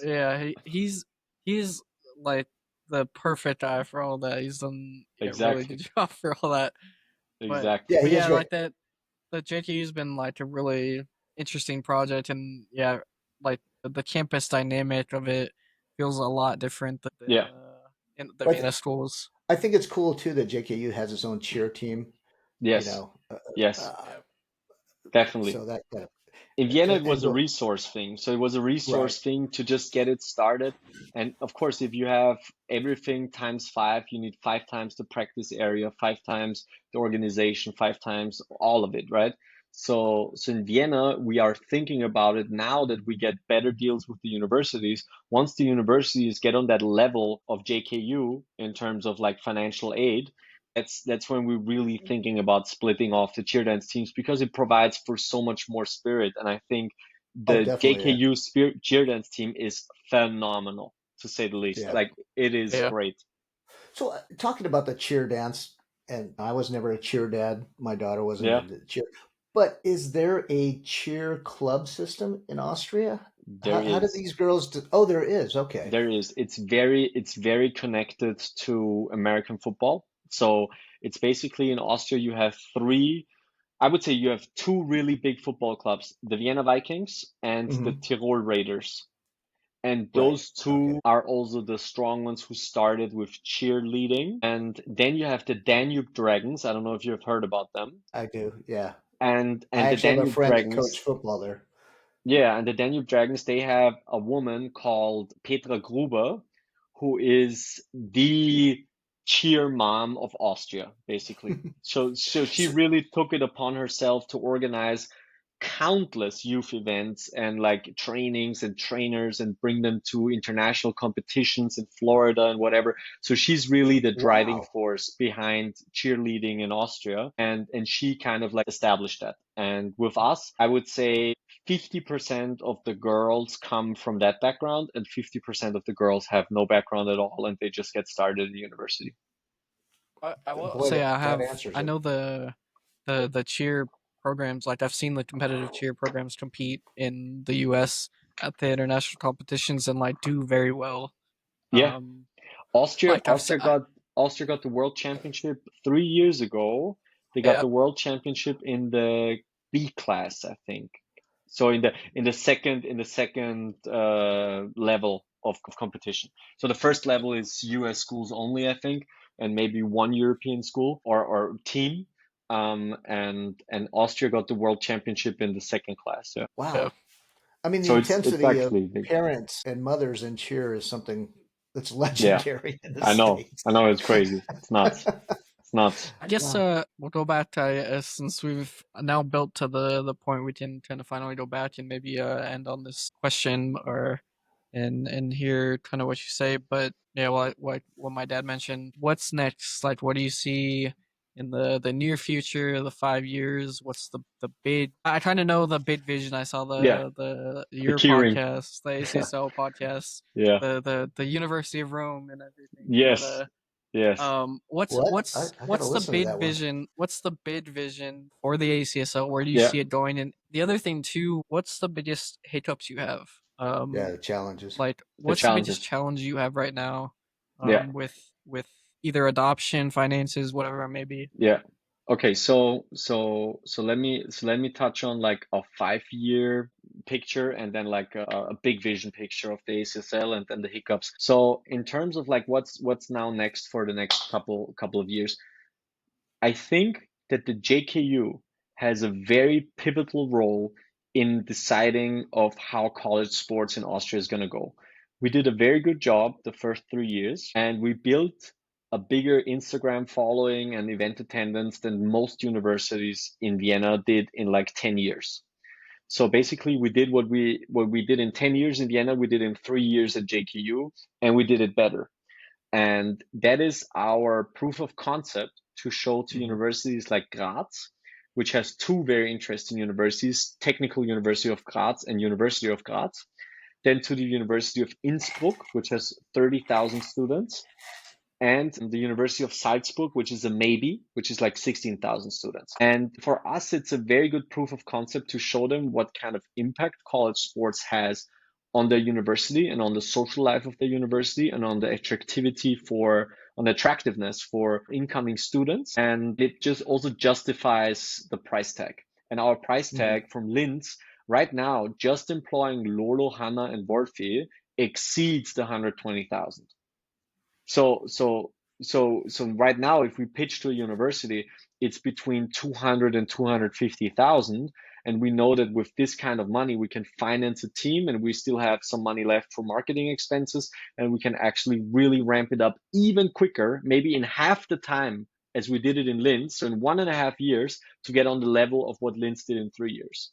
So basically, we're kind of like proving how fast a school can actually get into college sports and build up spirit at their university, and getting the universities as a base layer at least to finance and start these teams. And this is also very important for the stability and the financing of the league, because universities on average, they would have a budget of like 200 million, which is not insane. Like if you think about Stanford University, we're talking close to 7 billion.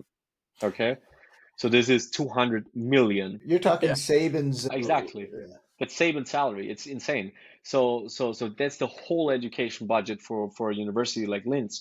So cutting out of the 200 million, like 200,000, it's not huge. It's not a crazy investment, and I think the return that universities get are huge out of this, especially in terms of like brand building and alumni retention and having students that actually want to go there and study successfully. So for us, establishing this with universities for the next 2 to 3 years, 4 years, 5 years is immensely important to secure good college programs and having coaches that are paid and having people like Lolo, Hanna, Wolfi, and more marketing people also like really into it to communicate that and communicate that value to grow. It's just instrumental to grow. So the university partnerships are really key, and it's very hard for us in Vienna to get it up to that level, because in Vienna most of the universities, they're just used not to pay, because they just say like, okay, you did it anyways. But they're kind of like stagnating. If you look at the Meduni Serpents, this is like pure stagnation because there's no money behind it, and it's very hard with the university to get to terms. Then you have the Boku is like a fringe team and it's kind of like not really progressing as they should. Like they should have at least competed one time for like a summer bowl. In basketball, they're crazy. They're good because they had a very, very good year, a very, very good class for a couple of years now. But that's more luck than actually real luck in terms of like getting good talent, but it's not really structural sustainability behind that project, right? And VU, TU, and Yotko are going to run away with it because these are the universities where the universities are really behind it now, really investing money on like a 6-figure scale and saying like, okay, we want to do this. And these are going to be the universities which are going to have the most impact from what we do. And so for the next years, it's really important to get the universities on that level, get universities like Graz, TU Graz, and Innsbruck into it, integrate them into the league, because that's also not very easy. Imagine you have to play games in Innsbruck, Carson. Like getting the whole team to Innsbruck, that's quite a way. It's 4 or 5 hours probably, right? So so that's going to be a challenge. And then in terms of like creating, and that's one of my projects that I'm on right now, and I hope you have noticed it already, but like creating more buzz around the league. Figure this, people are not going to be into football or basketball on a large scale, but people are into stories on a large scale. Think about Formula One, the whole Drive to Survive. It's like the best example for it. Formula One was cars driving in circles for most of the world. And there were a couple people who were super into it because they got super into it. But Netflix really, yeah, and Netflix really made it more accessible, more understandable, more interesting for you to follow the race and to kind of like pull for the little guys too and be like, oh, if he gets P15 next race, that's great for him because they used to be last, or if they get into the top 10 and get a point, yeah, that's crazy because Like and then you're Williams. like Williams, or for example like Kick Sauber when Hülkenberg goes on P5 and overtakes Hamilton. That's crazy, yeah. And I think that Netflix has done a great job of like telling the stories around it. And then it's 100%. nothing different than watching your favorite series on HBO because it has characters, it has a storyline, it has an unpredictability to it that only sports can offer. Hmm. And then I thought like, okay, the average Austrian student is not going to be into football, but it's going to be into the story of winning a championship for your university. It's going to be into the story of what the quarterback at VU, for example, has to go through now to win this final. So if I advertise to them, oh, this is going to be a huge football game and it's going to be great level of football, nobody cares. But if I tell them it's going to be the technical university with all their stereotypes, yeah, playing against the Hmm. business university with all their stereotypes, and the business university has lost the last two summer bowls in last second fashion, and they have a quarterback crisis where they played one quarterback, then they switched to the other quarterback, they didn't have clear leadership, then the quarterback from the University of Vienna, who has been the long time quarterback and won 2 championships, switches over to VU, which is like a Kevin Durant move from the Thunder to the Golden State Warriors, right? Yeah. And then he fails to beat his old team in the Summer Bowl final, and now they're resorting back to the young quarterback who lost Summer Bowl 2023, and now it rests on his shoulders to win this Summer Bowl against the technical university. This is like a whole different storyline, which gets people much more into it and much more, yeah, emotionally invested into who is Felix Pilgrab, who's the quarterback for VU, right? Right. And what rests on his shoulders on this day. And what I'm trying through our podcast and through the streaming and putting highlights of the games now on our Instagram channels, I'm trying to get students more into that.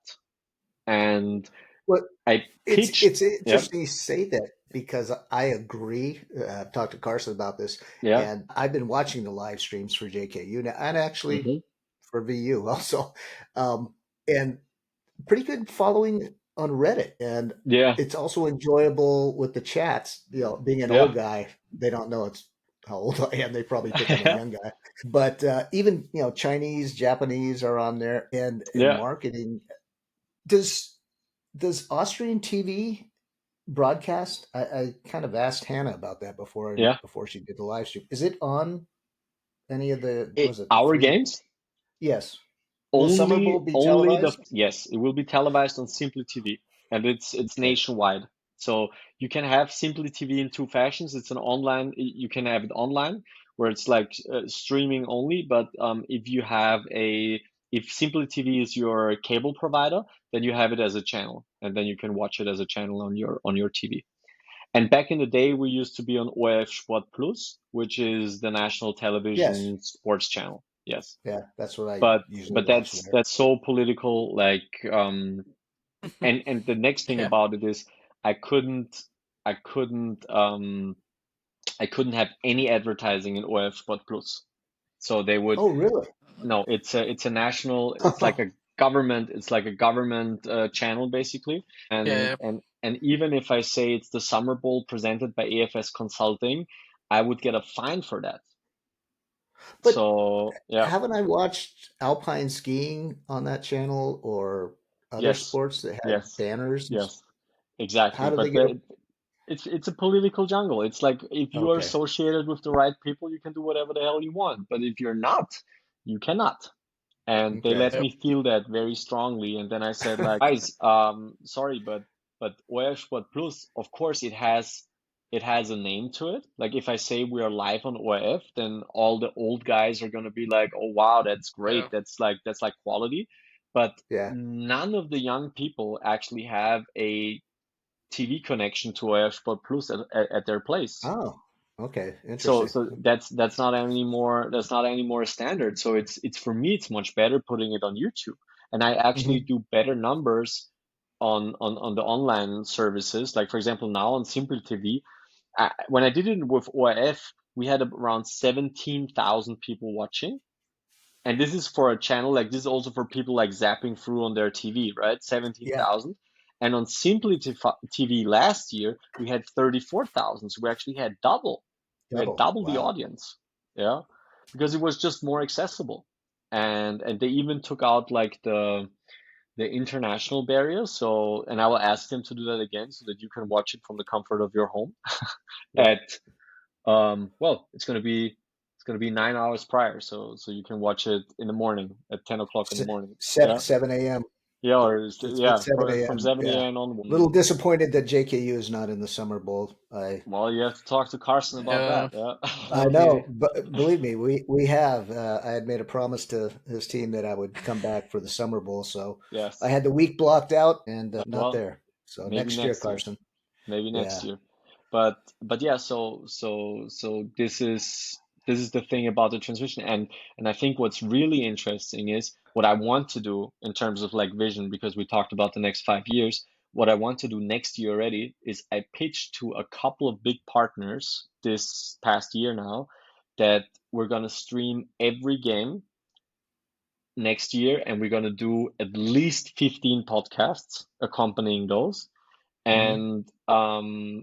and I'm looking for at least 150,000 in financing for that, so that I can put on like really good streams. Because if you Right. watched if you watched the football game day where VU played against Boku, there was like one stream which the quality was like significantly better. Yep. Carson, you remember that? I think it was Yeah. game Yeah. day five, Yeah. 4 or 5. I don't remember. It was the second to last game day, I think. Yeah, and I spend around $2,000 on that live stream, and it's much better, and it's much better quality, and that was to actually show the partners like that would be possible for all the games An next investment. year Yeah. if you want to, if we get that investment going. And yeah, and the good thing about it is even if there are only like a couple hundred people in the live stream at the same time, and about 3,500, 4,000 dialing into it, the highlights on Instagram, they do 15, 20,000 per highlight in Right. reach. So, and I have already organized with the Mensa, also Carson in Linz, the same thing. If Mhm. we really get everything streamed, and we have good highlights, good quality highlights, we can put them on the Mensa screens. So when the students get their meal, when they get their lunch, they're going to see the highlights of the games on the screens, which will be an absolute first in Austria at a university. Right. And that's how I'm trying to get it much more into like the daily life, and making like a talking point for students to say like, oh, my team is playing this university, and we got this quarterback and they got this quarterback, and I hope we're gonna win, right? So Right. much more And I trying to make it a thing. and I want to go to the game. That's key. And so the plan is basically really partnering more with the universities to integrate the teams much more seamlessly into student life, and then doing much more media and content to get people more engaged to what it is, like give them a chance to follow. Because in the past ACSL seasons, if you didn't go to the game days, you wouldn't know. You would just see a win and loss record. You wouldn't know who's Mhm. actually good, who's bad, and it would take a lot of effort from your side to actually know what's going on. And I want to get rid of that barrier. So I just want to get that level much lower so that people can get involved much quicker and easier. Right. What about marketing to the younger crowd, the high school kids, High the school kids, elementary school kids? also interesting. Like high school, next year we're gonna do high school presentations for all the Oh, okay. graduating classes in Vienna, for all the schools that decided to participate. It's really hard to organize because you can imagine each school runs on their own schedules, and they're gonna be like, oh, you can come next Thursday at 11 to 11:30 a.m. and you can have the presentation in the second district, and then the next school is going to be, oh, you can be here at 11:30, but you're in the 18th district. So it's going to be, I still don't know logistically how I can do it, or if I will solve it with like sending them a video, which the teachers show in class. But I would like to show it more Right. live, and I would like to invite them to a game like on a free ticket and give them like a taste of, hey, this awaits you once you get into university. Yeah. Actually, that's kind of what I had talked to Carson about early on because there was a I don't have those teacher. connections though. I know, but Hannah does, and she's fantastic. I love Hannah. She's my Yeah. girl. Yeah, She's too good Hannah for is Nils. Tell her that. Tell Hannah her that. Hannah is amazing. Like give her all the flowers, because I always try to get her to be more confident. I say, Hannah, you're so wonderful. You can do so many things. Like just dare to do it. She's too humble. Sometimes she's too humble. I agree. Hannah's Yeah. fantastic. So Yeah, she's fantastic. I do want to ask because you kind of mentioned it. And I know there's a lot of focus on the university's student population, and getting their buy-in and everything. But one of the things that I think makes like U.S. university culture so unique is the buy-in from the community. Like I never went to Virginia Tech, but I'm from the Southwest Virginia area, and I live and breathe Virginia Tech, and I would uh, I've orange and maroon blood, right? Is there like what's the effort to moving or to building the external like university community? fan base. Boo, that is also like that is also like a tough one. Like, I mean, I like to think about it that way, that college sports, at the end of the day, it provides an opportunity to better your study experience, in the sense that you can meet friends, you can network, you can meet maybe the love of your life, you can have opportunities to play sports. And I think these things, they work kind of naturally. And we're trying to advertise that, like we put that in all our marketing materials and we tell people all the time. And it's still a little bit of a hard sale at first, but once they come to our events, they really notice that, and people like to come back. Like they really like once they go to a summer bowl, they're gonna come back. They're gonna be at another event. And it takes a lot to build that culture. And I think that we could do so much more in terms of in terms of like building traditions and fan traditions and stuff like that. I mean, Niels from your team, like he's super into it, and he's, driving the fan tradition with the Space Force. But I think also he has a little trouble of really engaging more people into that program to really be rowdy fans, or to really, support the university like that. And that's something that I haven't figured out yet 100%, but it is on top of our agenda. Like we really, really want to go there. But in terms of psychology, I have a very interesting thought about this, because I think like 10% of the people are really opinion makers, and 90% of the people are just followers of like those opinion makers. And once you get the 10% on board and you can really convince those people, you will get the rest. And it's a very, maybe it's Yep. also a very VU thing, but I can tell you, when I go flyering, and I still go flyering after 10 years of ACSL, and I've handed out more than 10,000 flyers in my life, I still go flyering because I want to get a feel for the people. I want to get a feel for the students. Like, how do they react to it? Do they know about it? Do they know that their university is playing in the final? What do they say back to me? If I say, hey, you should really come to the game, what is their argument not to come?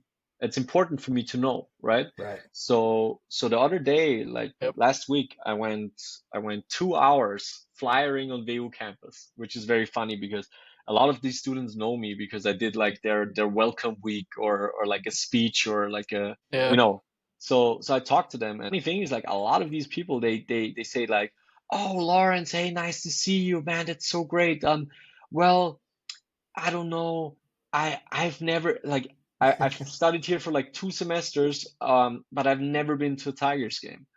And I say, why didn't you go? I told you the first day that it's going to be great. And then they are so locked into those societal values of studying in Austria. Like you said, Ken, is like a commuter university, and all Yeah. the parents and all the companies and all the people who will give you a job, they are still of that opinion to say, you are the most valuable to us if you study quickly and you get the best marks. But anything else is not important. Like the social life, anything else not important. So I asked this guy, like, why didn't you go to an event? And then he said, like, because I'm studying all the time. And I'm like, but what about your university life? Like this is college right now. If you finish college, it's just work. It's not gonna be like you're missing out. Yeah. And then the guy says, yeah, I know I'm missing Well, out, but I'm just stressing out that I'm not gonna be, I don't know, a good recruit for a company. And I told him, it's not going to be about your marks. It's not about going to be how many semesters it took you to finish. It's going to be about who do you know and what did you do to make yourself a valuable asset to a company. And if you're just sitting in a well, room studying, and I would agree, Lawrence, and the connection's still kind of bad, but to kind of follow up on that, that's one thing I did notice. And like Melly, yeah, who's a family member, went to the game and she saw a bunch of her old friends that attend university from high school. And she had a great hmm time just reconnecting. yeah, And I think it impressed her. Hopefully she returns and it's a cultural thing. But it's funny, in your opinion, studying in Kentucky and in Austria, was it more intense in the US? Because when Carson was telling me about the testing system there, that you could retake your tests, whereas in hmm the US, if you fail a midterm, you failed it. You know, probably failed the class, and you have to retake the yeah. class. So, is the intensity of the education? How does that compare between the U.S. and what you I have think experienced I in studied I Austria? studied at a couple universities now. So with 19, I took my first classes already in Princeton before I was officially there. I was invited for an Mhm. interview and I did some classes at Princeton. I did classes. I have a degree from the London School of Economics in terms of masters. So I have I a saw that. I was going to mention that earlier. Impressive. yeah, and I've studied at VU and I've studied in Kentucky, and I felt the following. I think that I actually liked it best in Kentucky because in Really? terms of like the relation, I'm gonna tell you why. Um, it was like the class size was about 30 people, and I had a class on Mhm. macroeconomics with a great professor who was really invested in teaching us. Like he was not just like, oh, let's get through with this book, right? He was really trying to Yeah, get us, my book. yeah. So he was really trying to get us to understand it and to work with it. Then I had a class in sports marketing, and he was really trying to get us opportunities. So each second class, you're gonna have somebody from the Detroit Pistons coming in. He had somebody coming in Yeah, from the Green Bay Packers, and just like teaching us and giving us the most practical connection to that world and understanding it and understanding like how sports media works and press and sponsorships and all this stuff. So this was super practical and interesting. If you go to the LSE and London School of Economics, it is 100% theoretical. Like you have to read around yeah. 500 pages a week in papers, and all the exams are essay exams, and it's all about quoting and citations, and you're not even allowed to participate in class if you don't quote the readings for that class. So if they ask you your opinion, you have to base Crazy. your opinion on the readings. If you haven't done the readings, you're not allowed to participate. And that for me, it was very interesting. I've never read more than I've read in my life when I was in London. Um, but I felt like it was too theoretical for me. It was very, very theoretical. And I thought that Kentucky was very practical and had a lot of opportunities, and it had a very good student teacher relationship. Like the teacher really took its time and cared about the students, I felt like. Mhm. VU is very different. VU is like a mass university. I think it was actually, for me, it was the hardest to study at VU in my bachelor's because all the exams, especially during the times where it was just overcrowded, the university was overcrowded. they purposefully failed around 70% of the class because they couldn't offer a student Wow. spot in the next class. So if you pass accounting and management control 1 and you want to go to accounting management control 2, they could only let 30% through. The exams were super hard, and yes, you can retake them, but but but you study like for 2 months and you fail it. So it was, I thought that was very hard, and it just doesn't really reflect a good university life because you learn everything by heart like crazy, and you never actually use it, and you have no relationship to the teacher, and you just take the exam. And I was not a fan of accounting, I can tell you that much. So I did accounting class, Makes two of and us. yeah, so I did the accounting class, which I had to do in order to complete the business degree. And the month after, I forgot everything that I learned because I just used it for that one super hard exam, and the exam was dreadful. So Right. after that, I was like, I want to be done with that. So so I think there were very different systems, and I really appreciated in Kentucky like how much time the professors took, what relationship they built with the students, and what opportunities, like practical opportunities, they got out of it. Then on the second place, I would have London because I really learned a lot in London, but it was so much reading, and it was also very asocial. Like it was so much reading that you would go from class to library, class to library, class to library. It's just reading and writing essays. And I felt like it was too theoretical, not practical Yeah, enough for me. And yeah, and VU I would have in the failed. bachelor's was, yeah, And no, I'm an but economics VU, major. yeah, I can tell you, like it was very crazy. It was very crazy, and it was interesting too. It's just different. But Yeah. when we talk about university in general and about the flyering and about growing it, like Carson asked me initially, and I talked about the 10% opinion leaders. When I go flyering, I target the groups of, usually at VU, I target the groups of girls. And once the 3 girls say, "Oh yeah, let's go on Saturday," the next group of guys is going to be the much easier sale. I can tell you, it's like that. So Mhm. it's really about like the social aspect of college sports. Like I think a big advantage that we have in comparison to, like, let's say the Vienna Vikings, is that an ACSL event has a much higher social relevance to the customers than a Vikings event has to their customers, because my customers are going to Summer Bowl and they could potentially meet new friends that they would hang out with the rest of their Right. life. Maybe they could potentially meet the love of their life. They could potentially meet a professor that can do something for them, or they could meet him in a Mhm. casual space and get to know him better and have a better relationship with your professor. And I thought about this yesterday because yesterday I was at the Vikings game.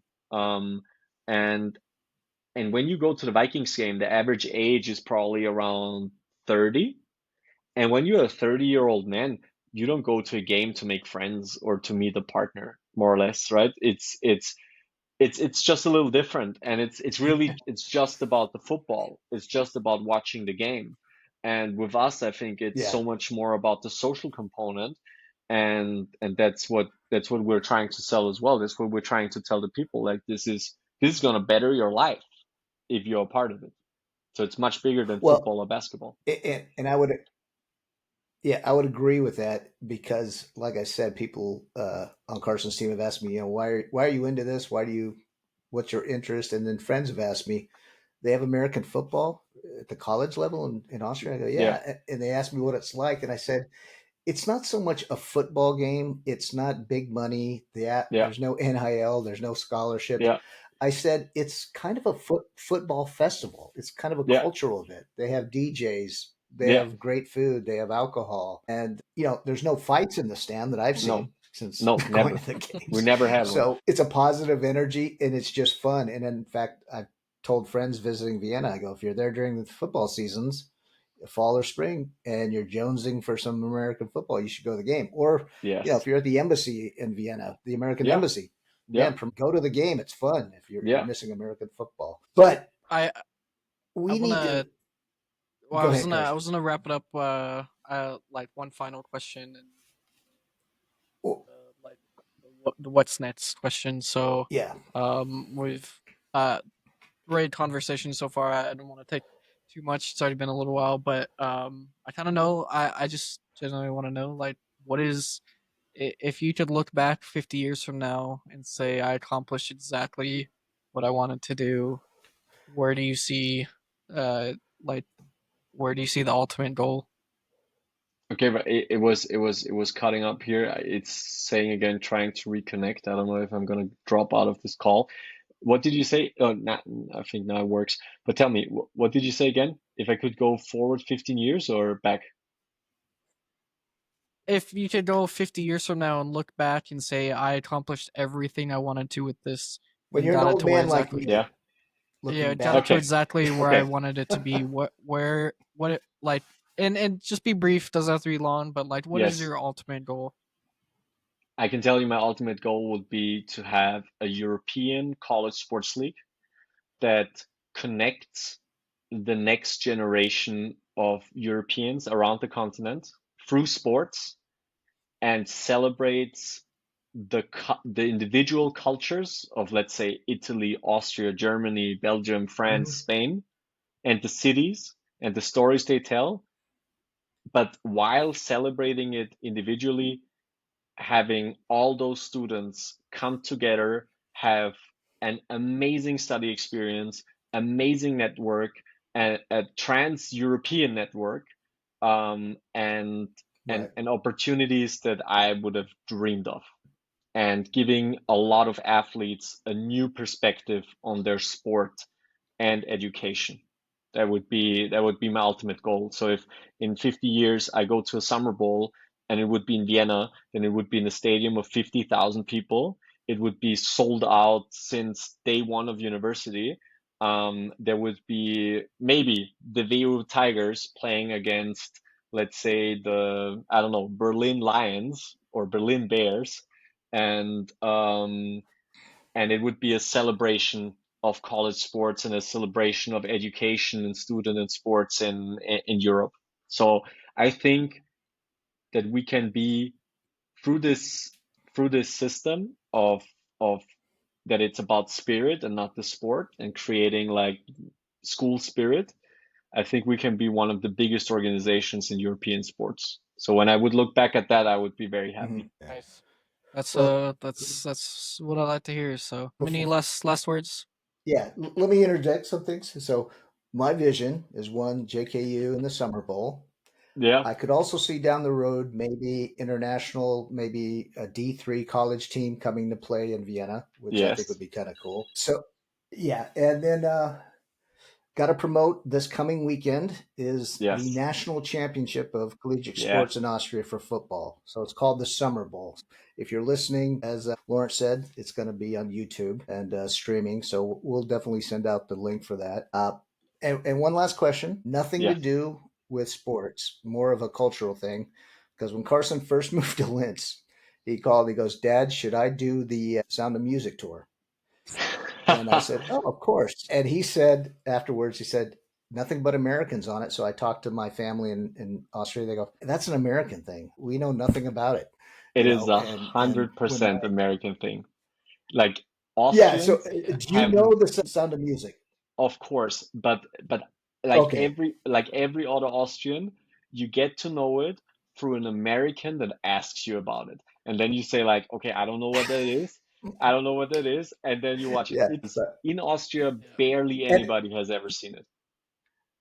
Carson also pointed out that when they leave, they head towards Germany, Nazi Germany. But when Yeah. Melly came to the States, to California, she said, "Let's watch The Sound of Music." I think we got through maybe a half hour of it because Yeah. it is, I think, a 3 hour movie. She said, "This is not for me." So I'm just validating when I talk to Yes. other Americans. I go, "It's an Yes. American thing. Don't ask the Austrians about it. They have no Definitely. idea about Definitely. this movie." Okay. Definitely. Well, thanks for joining us. Look forward Yep. to coming back, hopefully next year in late June for the Summer Bowl. And I know what your prediction is for the win, but I have I've no dog actually in the fight. that maybe we close it out with this one. I for this game, I'm just saying, made a better team win. I think for the league, it's great to have a new champion. And if the TU Yep. wins, if the TU wins, this would be immense because this is the first year that the TU is really financially supporting us, the ACSL, and the team, and they won in basketball, so they can win a double championship, which is very rare. Only University of Vienna has done that before. And if VU wins after like 3 years in a row being in the Summer Bowl, I think that is amazing too for VU. And we're starting our VU project with the university in the student year 25-26. So that would also be a great start. So there are no losses for us in this game. I can tell you, whoever wins, and may the best one win. And I think, yeah, it's going to be a great game. I'm really excited. I just hope it's a high scoring game and it's not going to be a 0-0. No 0-0 overtime. No, Yeah, Yeah, that no. that hopefully it's a game got fun me. game. Yeah, That game got Virginia Tech memes. So yeah, that's yeah. legendary in my That's eyes. Yeah. legendary. I know, but That for was those are for great all the ones. wrong reasons, man. Give me Yeah, a 47-43. I'd take that. that'd be fun. Yeah, Yep. Yeah. So thank you for joining us. It was a lot of fun and great hearing the bat story. I really appreciated that. So yeah, learned a lot. we'll yeah end this Thank you very guys so interesting, much. very fun episode here and say goodbye from Matt Wit's End.